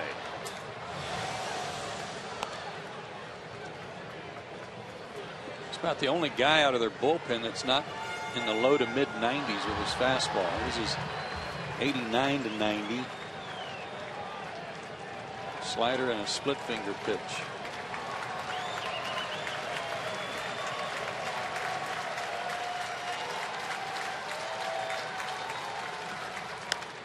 Popped him up again. Herrera at short, right behind the mound, makes the play, and the side is retired. Amazing. We head to the 5th inning, 1-0 Atlanta. Chipper Jones will join us from Turner Field.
Enjoy a 1-0 lead. Tim Hudson will face the top of the Colorado order. And Sunday, that never gets old to look at, does it? Nope. The walk-off home run against Jonathan Papelbon. And the man of that hour joins us from the Braves dugout on the first base side. Chipper, we're showing the video of you walking into the locker room, the big cheer your teammates gave you. What a thrill, huh? Yeah. Did they show Medlin? Did they show Medlin? Medlin came out in his birthday suit and gave me a hug. Did he? That was How nice. Awfully nice of him. Wow, what a highlight. Yeah. All right, we got to ask you, because this is, as Joe said, kind of epidemic proportions, the runners in scoring position thing we're going through right now. I don't know, man. It's frustrating, you know, as hitters, obviously, to go through it. But, you know, I see guys pressing a little bit. Obviously, B-Mac and Uggs, they've been pressing for quite some time, not just in those situations. But, you know, Tracy's doing a good job of managing over there. He's brought in the lefty. I'm going to tell you what, it's been tough this series against the Rockies because, you know, they're not letting their pitchers go. You know, it's like a spring training game. We face a guy, you know, the starter twice, and then we see a bunch of different guys from then on out, and it's kind of hard to get a gauge on a guy, you know, 2, 3, 4 times, you know, through. So he's keeping it close. We'll break through here in a minute, hopefully. Chipper, I said at the beginning of the ball game, sometimes when the team goes through stretches like this, if you put some guys in motion, hit and run or whatever, it causes guys to change their approach a little bit, shorten their swings up, and suddenly some things start opening up. You agree or disagree with that? It depends on personnel. It depends, you know, I mean, the guys at the top of the lineup, I think you can do that with, but, you know, we tend to strike out a little too much down, you know, in the middle and the end of the lineup. And, you know, this kid behind the plate's thrown out a couple guys already.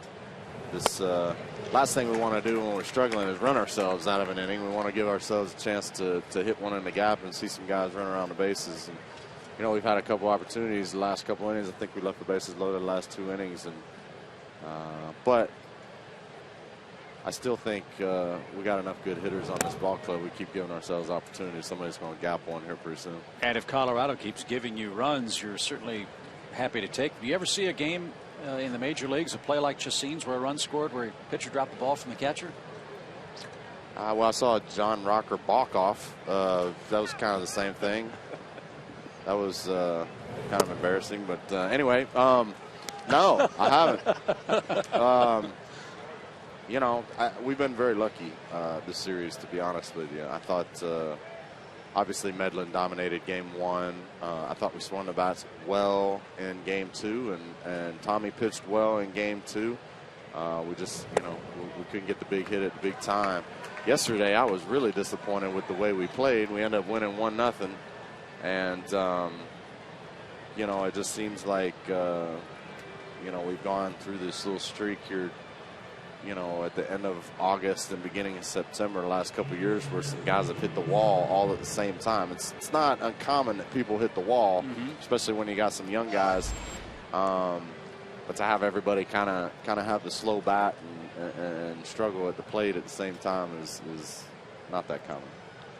Willen Rosario's the catcher, and bounces one foul past first. Speaking of young guys, it looks like you're going to get some reinforcements coming perhaps this weekend. Sounds like Andrelton Simmons is progressing well in his rehab. That would certainly help your offense, and taking nothing away from Paul Janisch. Andrelton's pretty good with the glove too. Paulie's been great. He's done everything we've asked for him. We knew, you know, whatever we got out of Paulie offensively was going to be a bonus. He's gotten some big hits for us. Don't get me wrong, but man, he's Rafael Belliardish-esque, however you want to put it, out there at shortstop. If it hits his glove, you're out. And it's been a pleasure to play next to him. But yeah, getting Andrelton back and having that dual threat, the guy who's going to, you know, cover a lot of ground and got the bullet arm and be able to help us on offense, that's certainly another notch in our belt. No balls and a strike for Rosario. And he pops one up in a shallow center field. Michael Bourne's got it.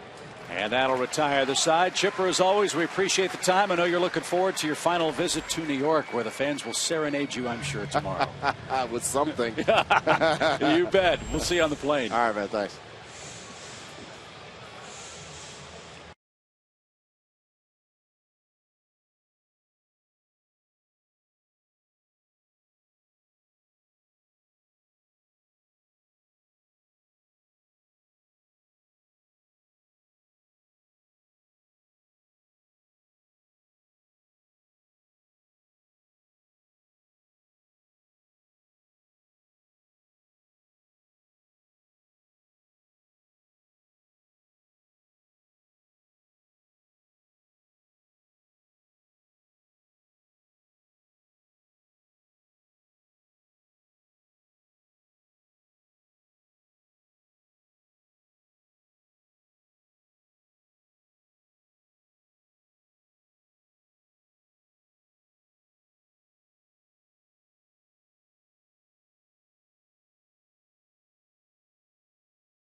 Long Braves baseball on Sports South is being presented by Academy Sports and Outdoors. The right stuff, the low price every day.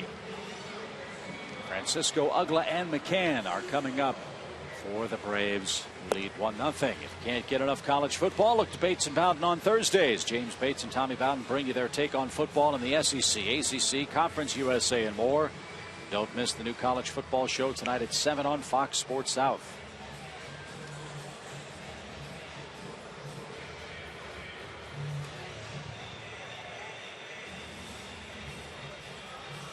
NFL football got rolling last night, huh? Yes, it did. Cowboys over the world champions. They're probably already wanting Tom Coughlin fired. I didn't see poor Phil Falco before the game, but I'm sure he was. I did. Incredibly depressed. He took Braves strength coach. Took it in stride. Did he? Yep.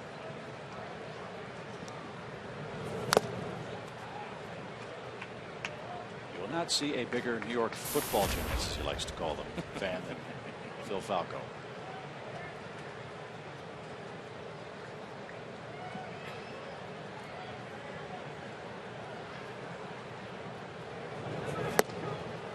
Reynolds strikes out Francisco.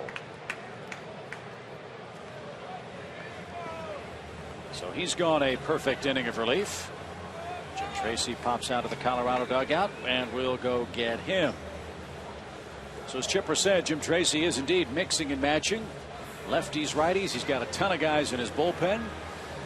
And that's the one advantage the Rockies have with this pitching experiment and the calendar month of September. A lot of pitching options late.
With one out, base is empty. Dan Ugla is due for the Braves. It's time for our McDonald's fan of the game. And usually we show a fan with their face painted or a pretty little girl with her Braves hat on and stuff. Well, this gentleman is our McDonald's fan of the game for this reason. For the game, Doink. Just missed it. I hope that hat was padded. So he earned every bit of that. That Coors Light and the McDonald's fan of the game. Icing his lips with a Coors Light.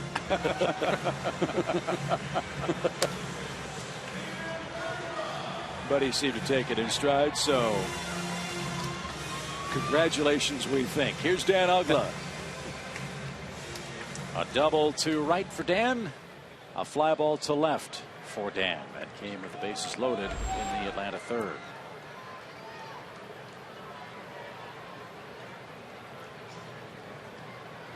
New pitcher out there for the Rockies, a man the Braves have seen before, Guillermo Moscoso.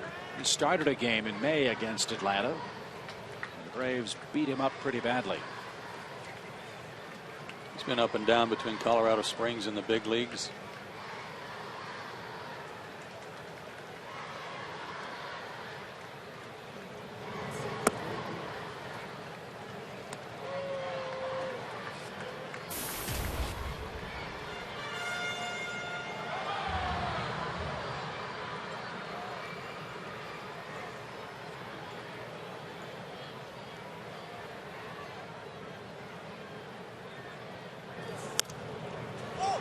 Popped up and playable for Rosario. Near the Braves on deck circle. He puts the squeeze on that. 2 outs.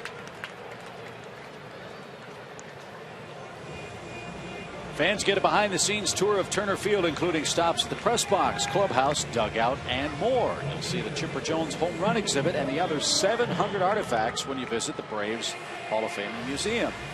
For more information, call 404-614-2311. Well, that's new. The Chipper Jones home run exhibit. Probably pretty extensive at this point. Well, he added to it on the homestand. We showed you that just a few minutes ago.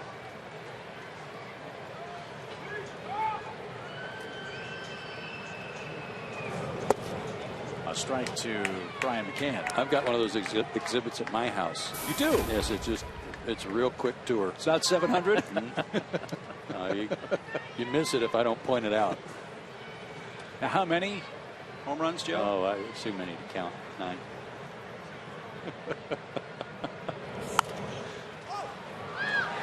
Pop fly back toward us. Rosario never saw it. But it's halfway up the lower bowl. 0-2.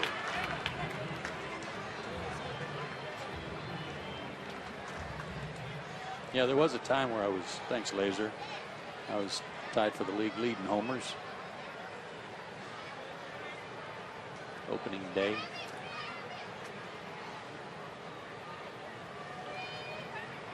0-2 count to Brian McCann. And the inning is over. A couple of strikeouts in the inning for the Rockies staff. One by Reynolds, one by Moscoso. And we head to the 6th. Atlanta still leads by a single run.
Terrific offensive player.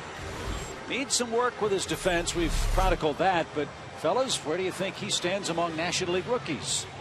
He should be a lot more in the conversation than he is. And like we've talked about, he's on the West Coast, so nobody knows anything about him. But he certainly is in the mix. And I like the first guy, Frazier. I think he's – I know the second guy there, Bryce Harper, gets a lot more hype. But Frazier's had a heck of a year.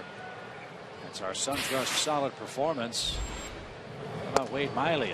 14 wins and a sub-3 ERA pitching in that ballpark. Yeah, you know, Bryce Harper's a good player. There's no getting around that, and he's a teenager. But for what Todd Frazier's done for the Reds in the absence of Joey Votto. Tyler Colvin, a soft pop fly into right center. Michael Bourne's over to get that one out. It's not just the fact that he's put up good numbers, but that he has really helped save their bacon when Votto was gone. And I'm with you, Chip. Wade Miley flies under the radar too, again because he's out west, I think, and nobody's paying attention to the Diamondbacks, but he's had a great year. That speaks, I think, to the overall health of the game. Obviously every year you're going to have rookies, but when you have that many difficult choices to make, that's really exciting, I think, for all the clubs and fans of our sport. And McBride, ground ball fouled at third. And strike one. Lost in the Braves' offensive struggles in this game is the job that man is doing. Tim Hudson has not had an easy time of it. He's stranded 7 base runners so far today. He's scattered 5 hits, but he hasn't given up a run yet. Yeah, and last inning was the first inning he'd not had a runner reach second base. So some stressful pitches too. No, he'll be the first to tell you. You know, like you say, you look up 5-hit shutout, you think everything's going swimmingly, but this has not been that kind of game today. But that's the beauty of a veteran pitcher, knowing how to win without his best stuff, especially this time of year, right? Absolutely. I mean, that's what makes him, you know, a big winner on a consistent basis, and certainly over the course of his career is learning how to win these kinds of games. Another pop-up. This time it'll be Jason Hayward, and 2 are out. Time for our Academy Sports and Outdoor Leaderboard. Braves done a good job in games like this year. And we talked about this a little bit on our Academy Sports and Outdoor Leaderboard. The fact that the Braves bullpen's been so good, and the reason that they are 19-11 is that the bullpen has been able to protect a lot of close, short leads. And all those teams you see in postseason contention.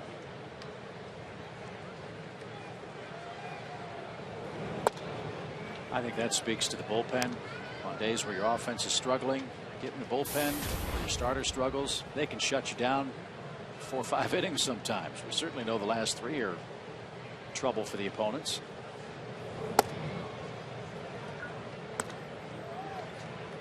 And hopefully that'll be the case today for Tim Hudson and the Braves, who lead 1-0, top of the 6th inning, and facing Charlie Blackmon, who's 2 for 2.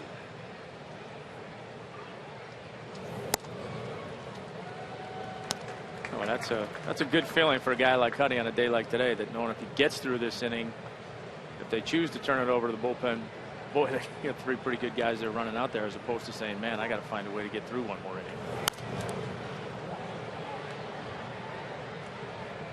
Yeah, if this is one of the big 3 for Philadelphia, he's going to go until his last breath before he lets Charlie Manuel go to the bullpen.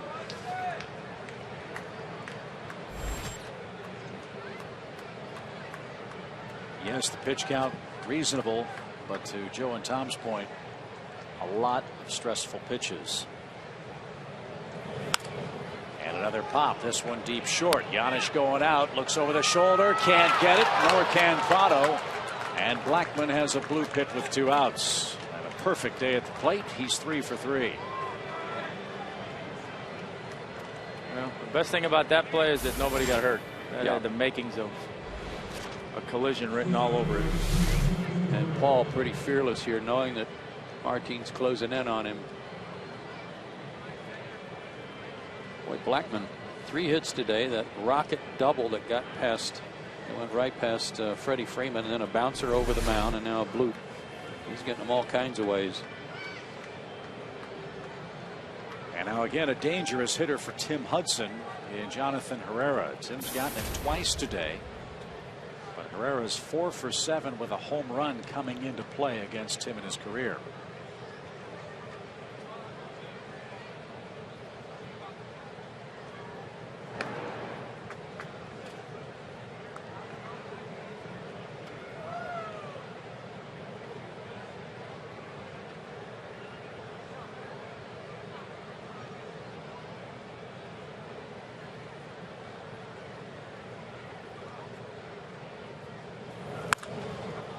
That's down the right field line, but headed for the seats. And Herrera is quickly behind, 0-1. And that was a mistake, and fortunate to live to tell about it, in that he was too quick on it.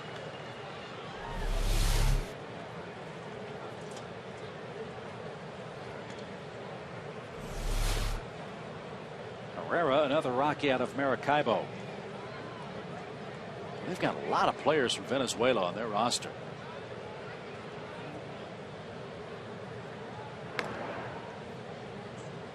Years ago, you'll recall Houston brought a lot of terrific players from Venezuela with their academy down there.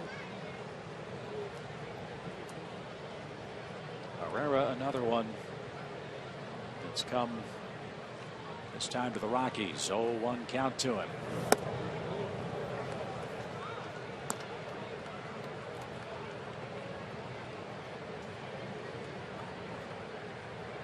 And if you look up that area on your computer or look up Lake Maracaibo, you'll probably see a lot of oil derricks sitting in the lake.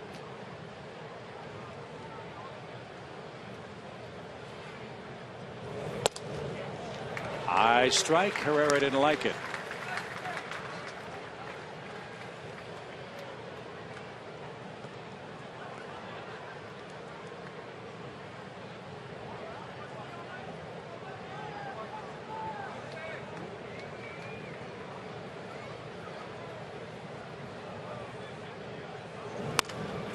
Line toward left center, but Michael Bourne had him played perfectly, and Hudson's threw 6 with a shutout. Atlanta leads 1-0 here at Turner Field.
Cam and the cold train.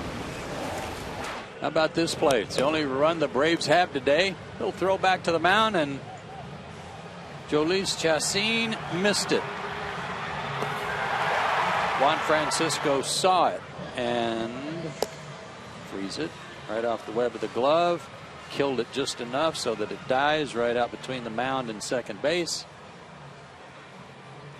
Thank you very much. 1-0 Atlanta. That was a Coors Light freeze can brought to you by Frostbrewed Coors Light.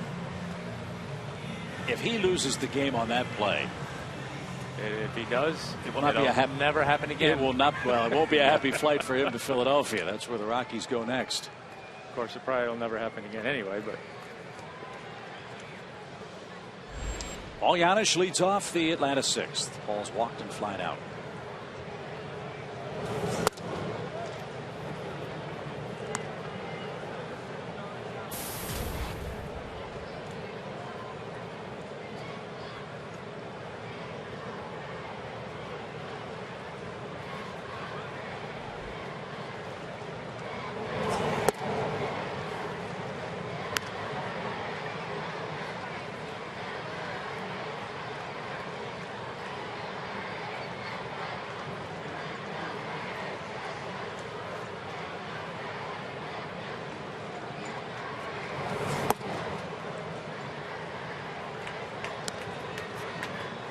Very light schedule in the big leagues today. 3 National League games. Marlins are leading Milwaukee 4-1 down in Miami. The Cubs play Washington tonight.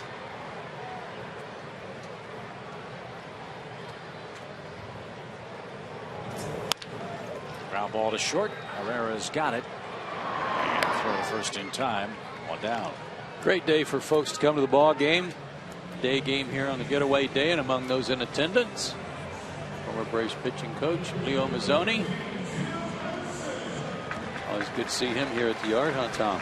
Yeah, it's good to see Leo. Sure he'll have a thought or two on this Colorado pitching system. I'm sure he would. Or cable, but not cable enough to put him on. Here's Tim Hudson. The big showdown game in baseball tonight is in the American League, where the Yankees head to Baltimore. The Orioles a game back in the AL East.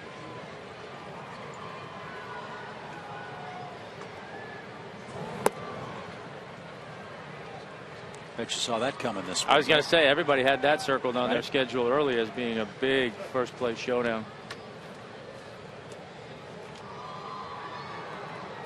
Tampa Bay's looming. It is conceivable that neither the Yankees nor the Red Sox could make the playoffs. That hasn't happened in the same season since 1993, I believe. Texas is at Kansas City tonight, and then Texas goes to Tampa Bay. So tough times for the Rays.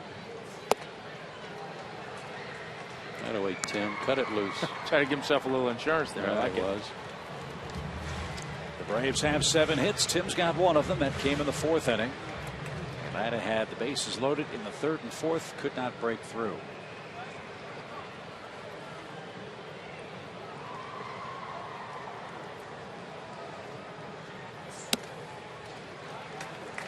Now way high.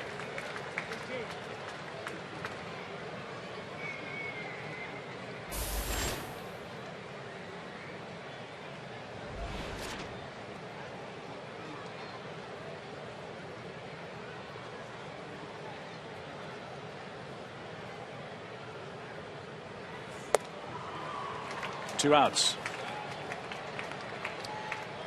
Time to answer the trivia question. And our AT&T Universe question of the day is, who holds the Rockies' all-time career RBI record against the Braves? I've got to go with Helton because he's been there forever. Yeah. I got to go with a Brave connection. I'm saying it's either Galarraga or Castilla. Back in those days, we actually played those guys a bunch. Yeah. And I'm going with Vinny. Okay. I'm going to wait a pitch for my answer. Really, I'm going to wait until Tom's phone comes on, see if the answer's there. Please, I haven't even been on it. I'm going to go Dante Bichette. It's a good choice, too. We win. Nice. Nice job, Tommy. And it's amazing. Every time we go out to Colorado, Vinny Castilla is there. He's in uniform, working with the infielders, and looks like he could still play cleanup. I'm not so sure he couldn't. I know this, he'd be swinging.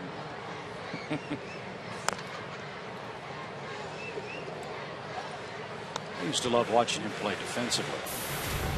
Can't ever remember seeing Vinny Castilla make a throw that wasn't right in his first baseman's chest. Yep, right in the chest every time. What a player.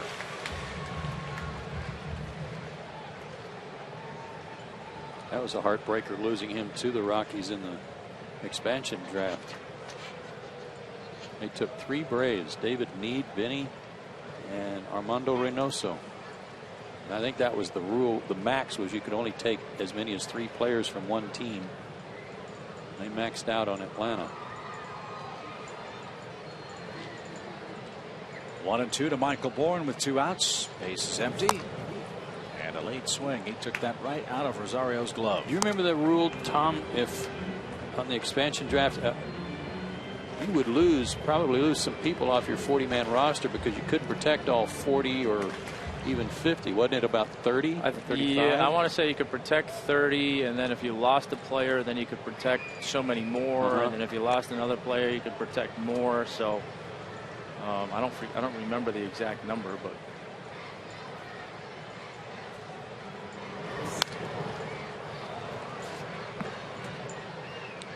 One ball, 2 strikes. More activity in the bullpen. Rex Brothers, who's been impressive in the series. Those 3 lefty bats looming for Atlanta in the 7th. Hayward, Freeman, and Francisco.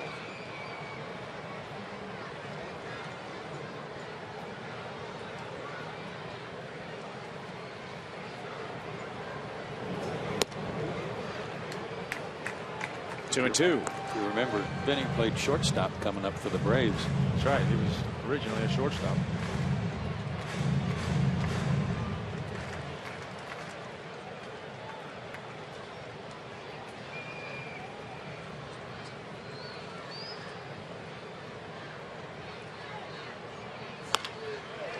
Sharply hit towards second.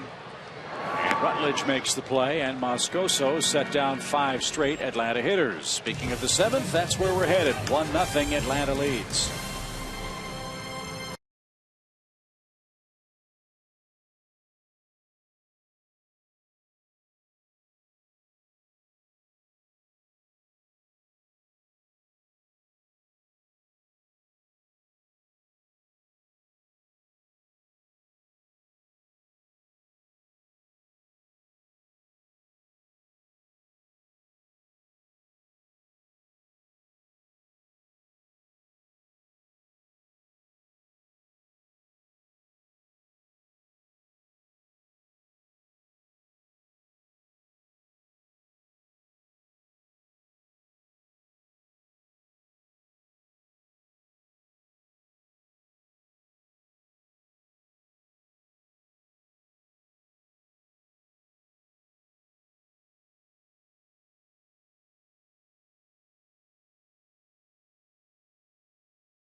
Straight game, the Braves have a 1-0 lead.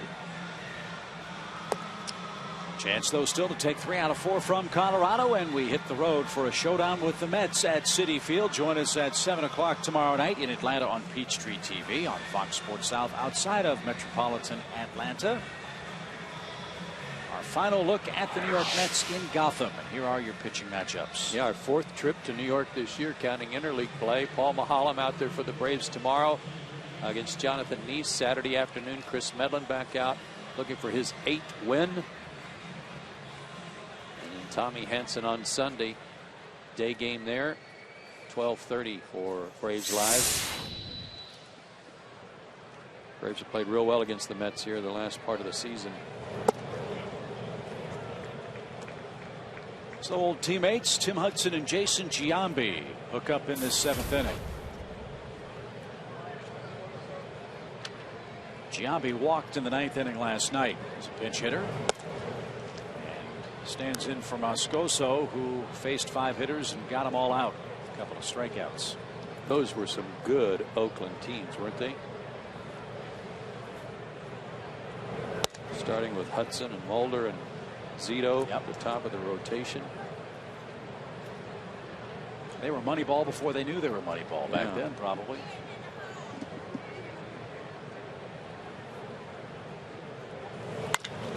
Sharply hit. Freddie Freeman will make the play, and Giambi's the first out. You know Tim's talking to him. Yep, they were. 1 out.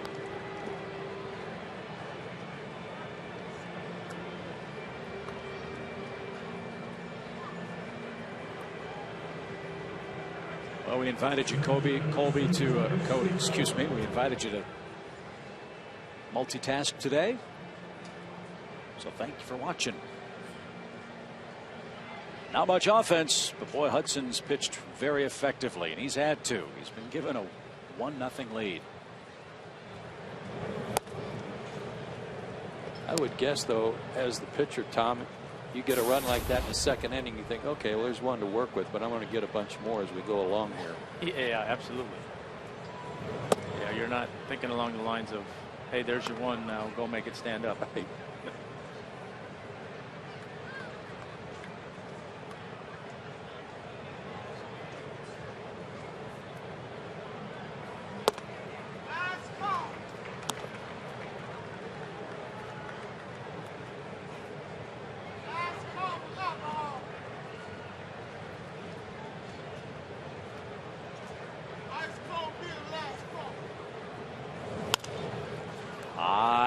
Shallow left. Martin Prado is there. He's got it. Fowler's the second out. Fans save up to $100 a year when you properly use a programmable thermostat. Set your thermostat to 78 degrees during the summer to save both money and energy. And that's our Georgia Power energy tip. We tricked you. You thought you were getting the CEE one. Yeah, the one that I had some issues with the other night. That one handled flawlessly. Threw me a curveball and I made the adjustment. Here's Josh Rutledge. Speaking of curveballs, there's one from Hudson. 0-1. Josh 1 for 3 in the game for Colorado.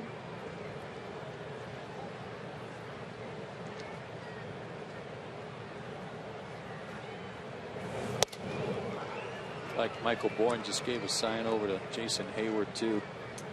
With the sun coming out, it is right above the stadium, and it'll be a tough play for both Michael and perhaps Jason.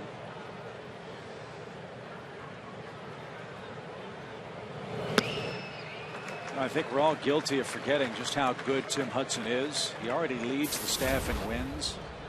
He's going for his 14th today. Don't forget he missed the first month. Yeah. That's the part folks forget. This is Tim's 24th start. 9-2 over his last 14 starts. And I don't want to take anything away from him or the pitchers from Colorado that have done a good job today, but there have been a ton of pop-ups, especially for the Braves in key situations, and that to me is kind of the day game after the night game. Quick turnaround, maybe bat's not as quick as you'd like them to be. Neither team hit on the field.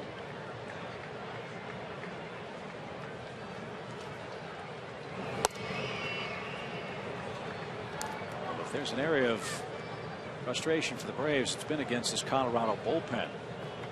The Braves have not scored a run against their pen in this series.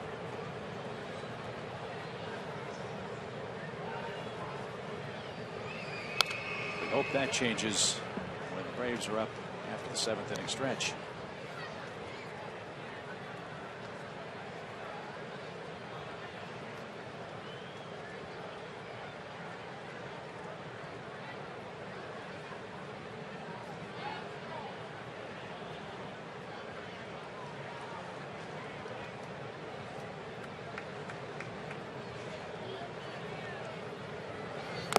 Swing, and it's tipped into the glove of Brian McCann.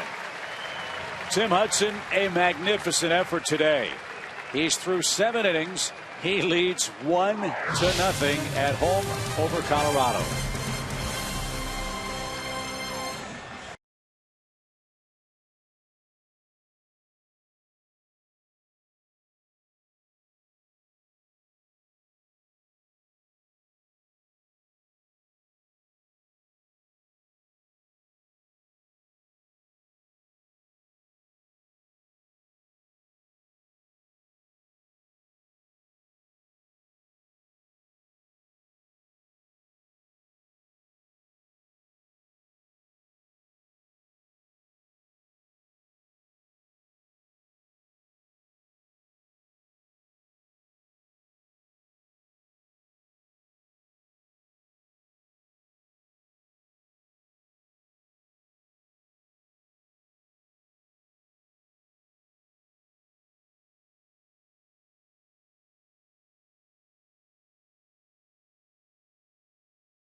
They've had some opportunities today to add to that lead. They got the unearned run in the second, but then in the third inning got the bases loaded and couldn't get anybody home. Bases loaded, nobody out. Couldn't get that key hit or even the fly ball to get another runner in.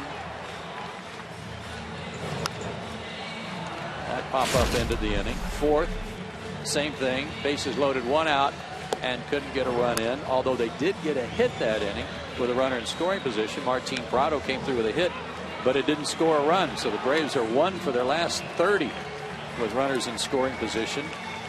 But that has not plated a run yet. So hopefully they can give Tim and the team a little insurance right here in the bottom half of the 7th.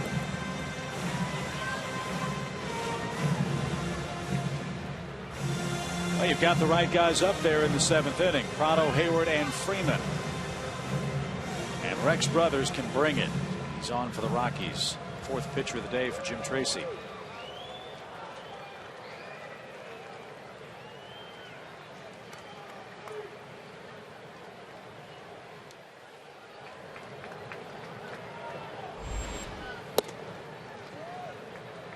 Repeat, the Colorado bullpen has not given up a run to the Braves in this series.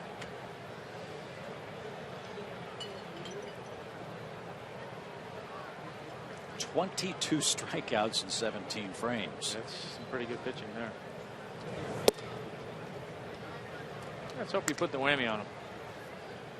In fact, since August 6th, the Rockies are 7 games over 500. Their staff ERA's under 4 runs.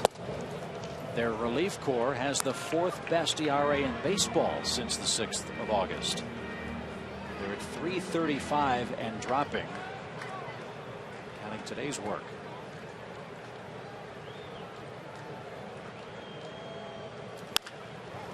Too short. Herrera. Wow. You know, it's one of those things where you don't get to see teams too often. And we said this about the Padres and getting to look at some of their young players and coming away impressed with several of them, and knowing that they've got a covey of them down in the minor leagues too that are close to breaking through. They're loaded in the minor league system. But in this series alone, I really like Rutledge, really like Pacheco and his versatility, and some of these good arms that are coming out of their bullpen. Mighty impressive. And last night, Alex White didn't strike out a batter, but I liked his stuff.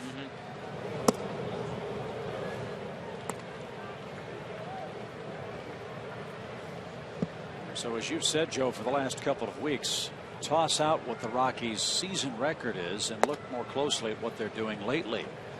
A lot of folks around baseball, including me and us collectively, have said, well, the Braves have an easy schedule going in. That's not necessarily the case. Padres have been playing good ball. Colorado's playing good ball. And as we've shown you, we head to New York to play the Mets. And they've given the Braves trouble from time to time. You can look at the body of work for a pitcher for a season. A guy might have a losing record. Maybe he's 5-10 on the year, but he could have won his last 4 in a row and really have found it pitching great baseball. So that record doesn't hold a lot of water today when you're facing him. Brothers strikes out Hayward. 2 outs in the 7th.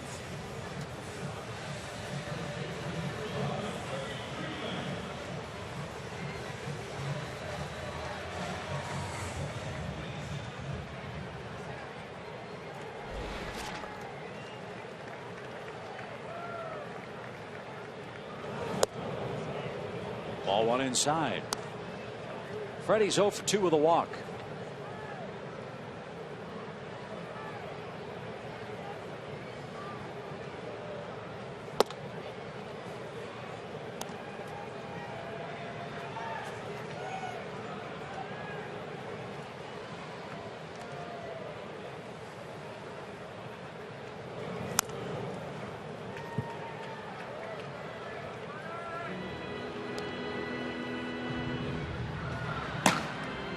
Moylan and Eric O'Flaherty ready for the 8th inning.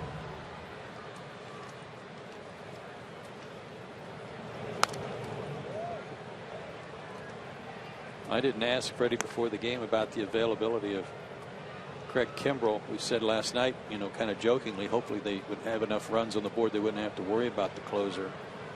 But I would guess he's available today, even if it's just 1 hitter or 2 if needed. Yeah, I would be surprised if he's not. I mean, he had 4 days off, I think, he did. coming into last night. Did. So. And my pitch count, I think, was 25 pitches last night for him.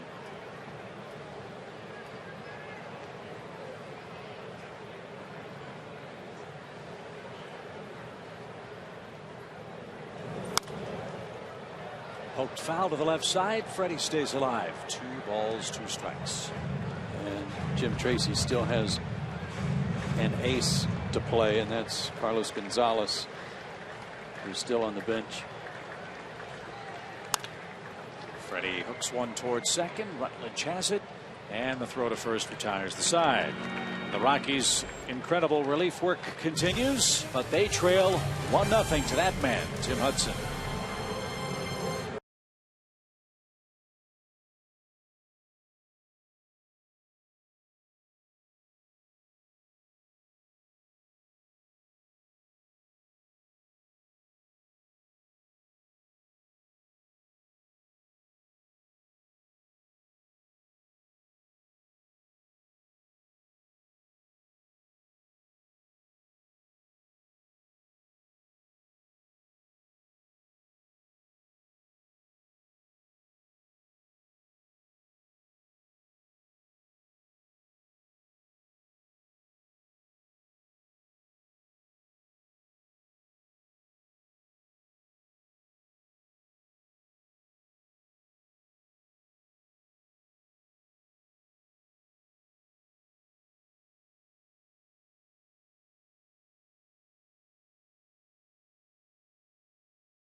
That 1-0 score, and largely in part due to that man Tim Hudson. We talked about how he battles and what he means to this team. Didn't have his best stuff today, but found a way to get through it. Had some of the typical ground balls that we're used to seeing out of him. Made some big pitches in some situations with runners on base.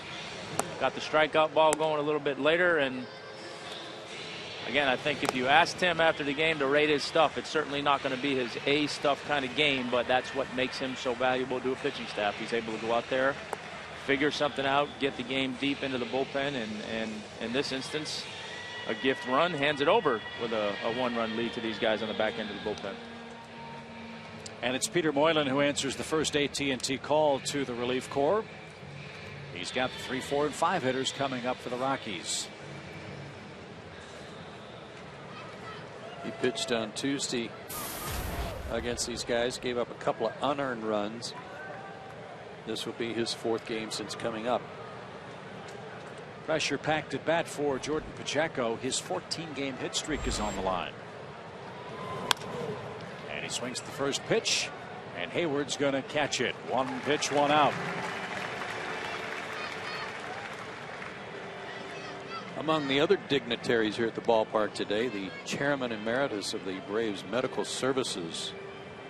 Birthday wishes to Dr. Joe Chandler, who's here today. Yeah, Dr. Joe, a good friend of all of ours, and awful valuable man during his tenure as the Braves orthopedic surgeon. Kept a lot of guys on the field. So happy birthday, Joe.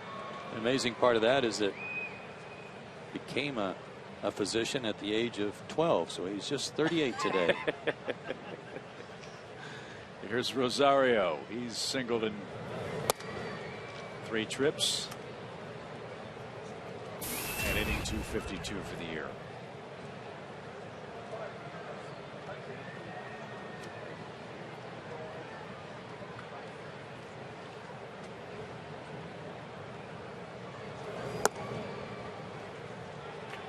Care about the pitch count for Hudson. It was 102, but you might want to add 20 or 25 to that when you factor in the stress.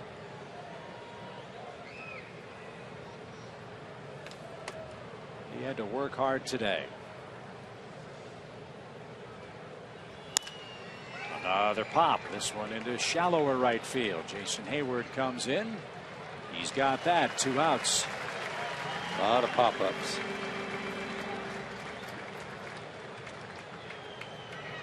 Catch Chipper and the Braves here at Turner Field. Time is running out, folks. 9 home games left in regular season play. If you'd like to see Chipper finish out his 2012 regular season, visit Braves.com for tickets. We're home for the Nationals on September 14th. And then our final homestand starts September 25th with the Marlins and then the New York Mets.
College football returns to Fox as Aaron Andrews, Eddie George, and Joey Harrington once again get you ready for kickoff with the Ford Fox College Saturday pregame show. Then Taylor Martinez and the 17th ranked Nebraska Cornhuskers head to Los Angeles for an early season test against the UCLA Bruins team looking to pull off the upset. Coverage of Fox College football begins Saturday at 7 o'clock Eastern, 4 o'clock Pacific. Tyler Colvin bats with the bases empty and 2 out.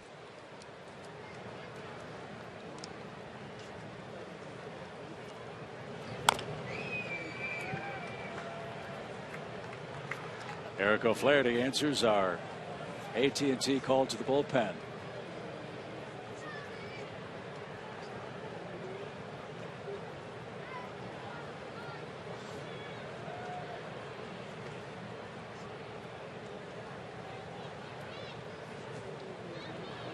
Colvin's 0 for 3. And one more pitch. He'll be 0 for 4, and this game will head to the bottom of the 8th. Now, Eric only threw 2/3 of an inning last night before Kimbrel came in to relieve him. It's conceivable that Eric could finish up here and work the 9th and kind of neutralize any possibility of Carlos Gonzalez coming into the game.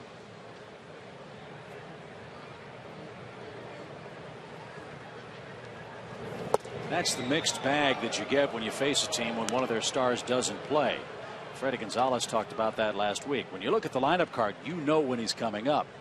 Late in the game, you don't know where he's going to pop up. Well, one of the biggest doubts of the night last night was when O'Flaherty struck Gonzalez out with runners at second and third and 1 away.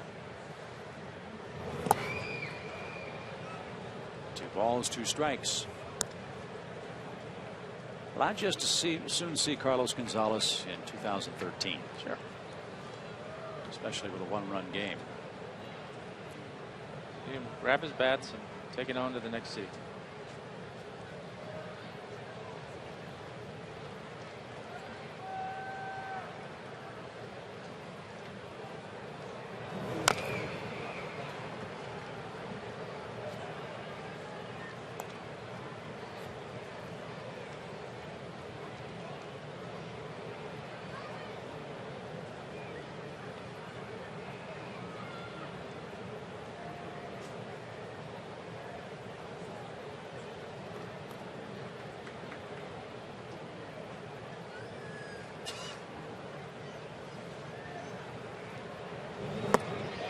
Inning over.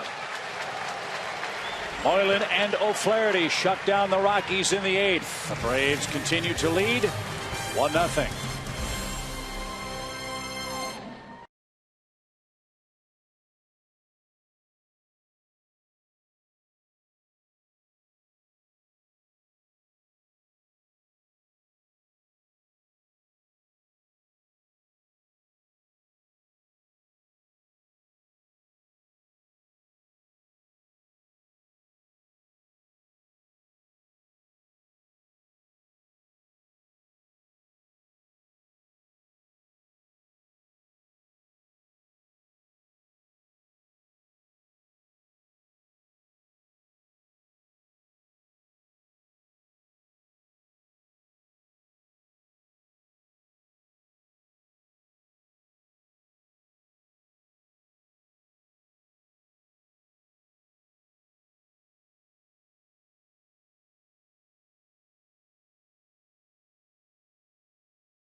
Seemed to bother Chris Medlin on the Braves dugout bench.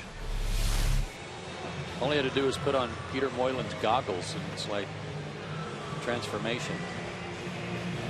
Oh, to be young and dealing, and oh, by the way, your wife's expecting your first baby. Yeah. Life's pretty good right now for me. When those things happen, even an air drummer looks cool. And whose are those that he just put on? Who knows?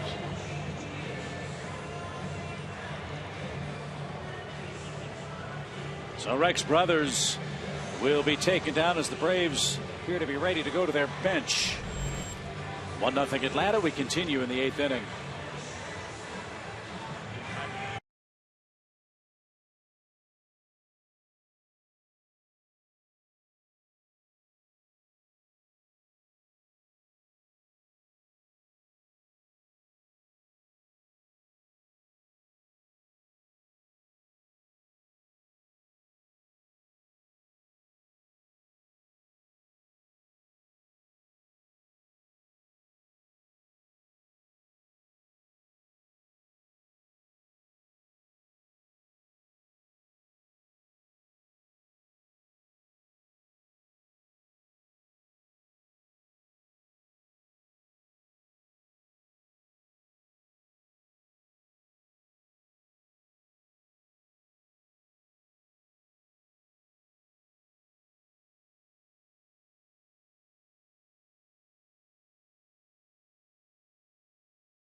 And our fact today has to do with teams and their home runs by third baseman combined. Pirates and Padres with the most, but the Braves tied with the Brewers with 22. Juan Francisco and Chipper Jones. Our cold hard fact brought to you by Frost Brewed Coors Light. Reed Johnson announced as a pinch hitter for the Braves. That made Jim Tracy go to his bullpen. You see the back of Matt Belisle. He's the 5th Rockies pitcher. And a quick strike one. Well, if the Braves don't score here, and if they take care of business in the 9th inning, the Braves will have back-to-back 1-0 wins. That is something that's happened once to this organization since 1937. As Johnson rolls out to short, one away in the Atlanta 8th. Last time the Braves picked up back-to-back 1-0 victories was 1971 when they did it to the Padres. Yeah, they weren't very good coming in yesterday. Weren't they 0-11 when they scored less than 2 runs or something like that? Or I know we saw that earlier. Yeah, the last several games scoring 2 runs or less.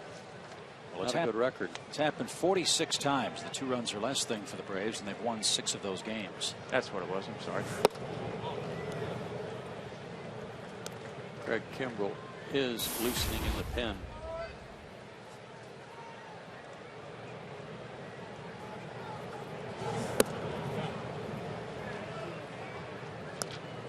A 1-for-3 day for Dan Uggla this afternoon.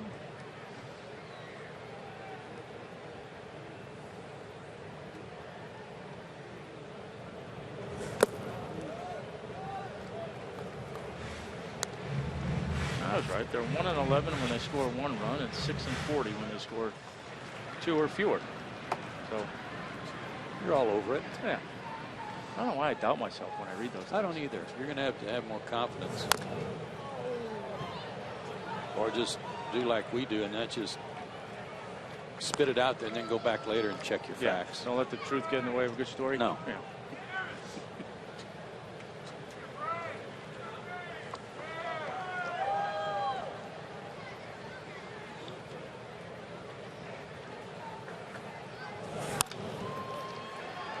Herrera at short, 360 spins, close play, and got him for out number 2. Good play. Mound slowed that one down a little bit as it went across. But a good play by Herrera, who's made 2 or 3 good plays today at short. Good arm. Half step.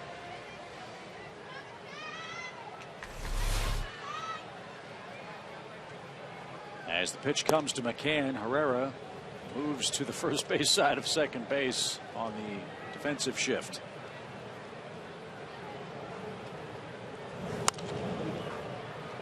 And quickly, McCann down 0-2.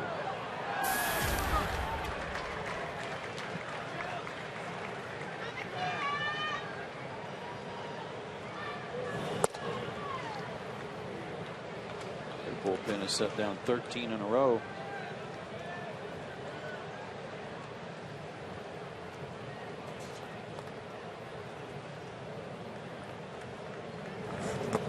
Bullpen is awfully good right now, and McCann will strike out, and that sends this game to inning number 9. The Braves try to add to some history, try to finish up back-to-back 1-0 victories.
So here we go, ninth inning. And as expected, Craig Kimbrell is on for the Braves to try to save it for Tim Hudson. Reed Johnson stays in the game to play left. Martin Prado moves to third base. And Kimbrell looks for back-to-back saves in as many games. Rene Latchman is a former Major League manager and a coach at AAA for the Rockies. I talked to him before the game today. He got called up, as a lot of teams had minor league coaches. He goes, hey, that guy at the end of the game last night for the Braves, he's pretty good. I said, yeah. Heard of him? He goes, yeah, a little bit. He said it looked like on the scoreboard they were putting up 97s. It looked like 197 from the dugout. We'll see if there's any drop-off in stuff for Kimbrell. Through 25 pitches last night. He's got Matt McBride leading things off for Colorado. First pitch swing, that'll help. Popped up to third. One man down. By the way, we were curious about McKay McBride. Gretchen found out that he runs a sports academy in Statesboro, Georgia. Excellent. With clinics and instructional offerings for kids in that area. Good for McKay. Kimbrell tries to end Charlie Blackmon's perfect day. Blackmon's 3 for 3.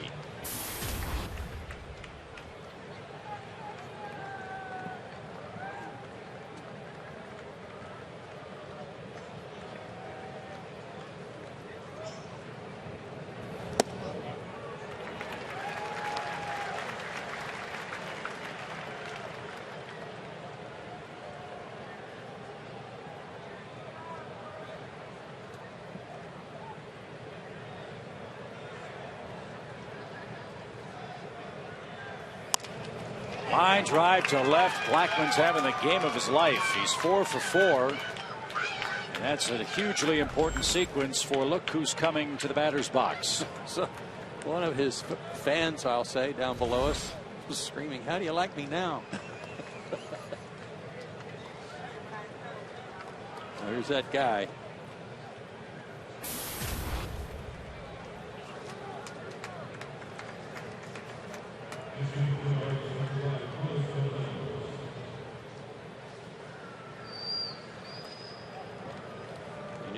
To get him out at some point.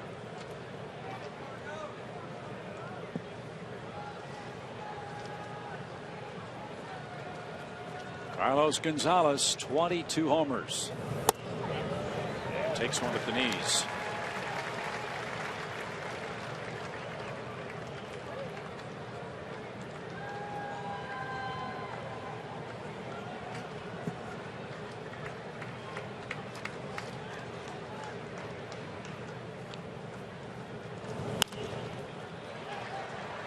Two.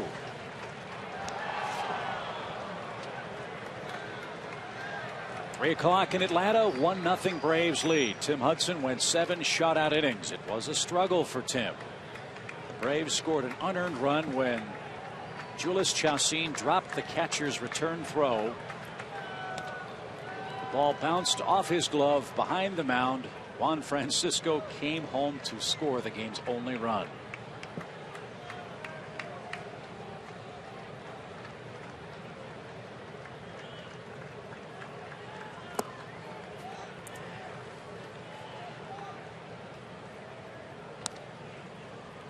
After a ton of base runners early in the ball game, including for the Rockies that had a runner reach second every inning in the first 4, neither team has had a runner reach second base since the 4th inning.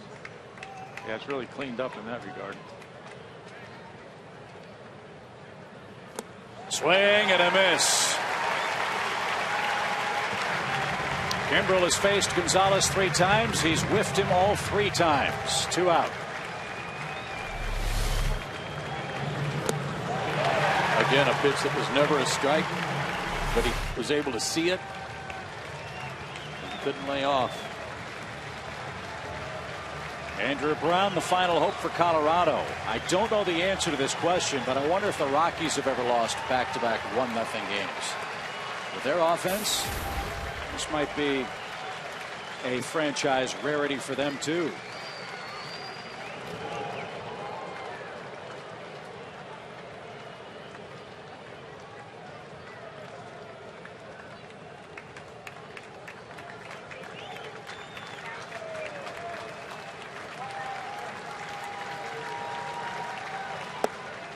Strike at the knees.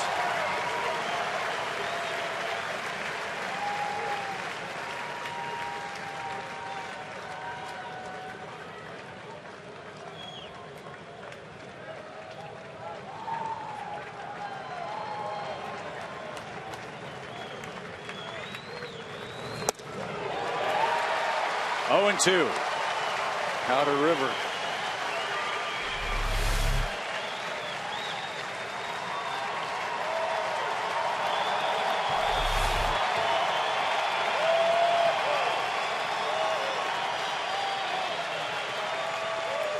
Runner at first goes, swing and a miss, and that's your ball game.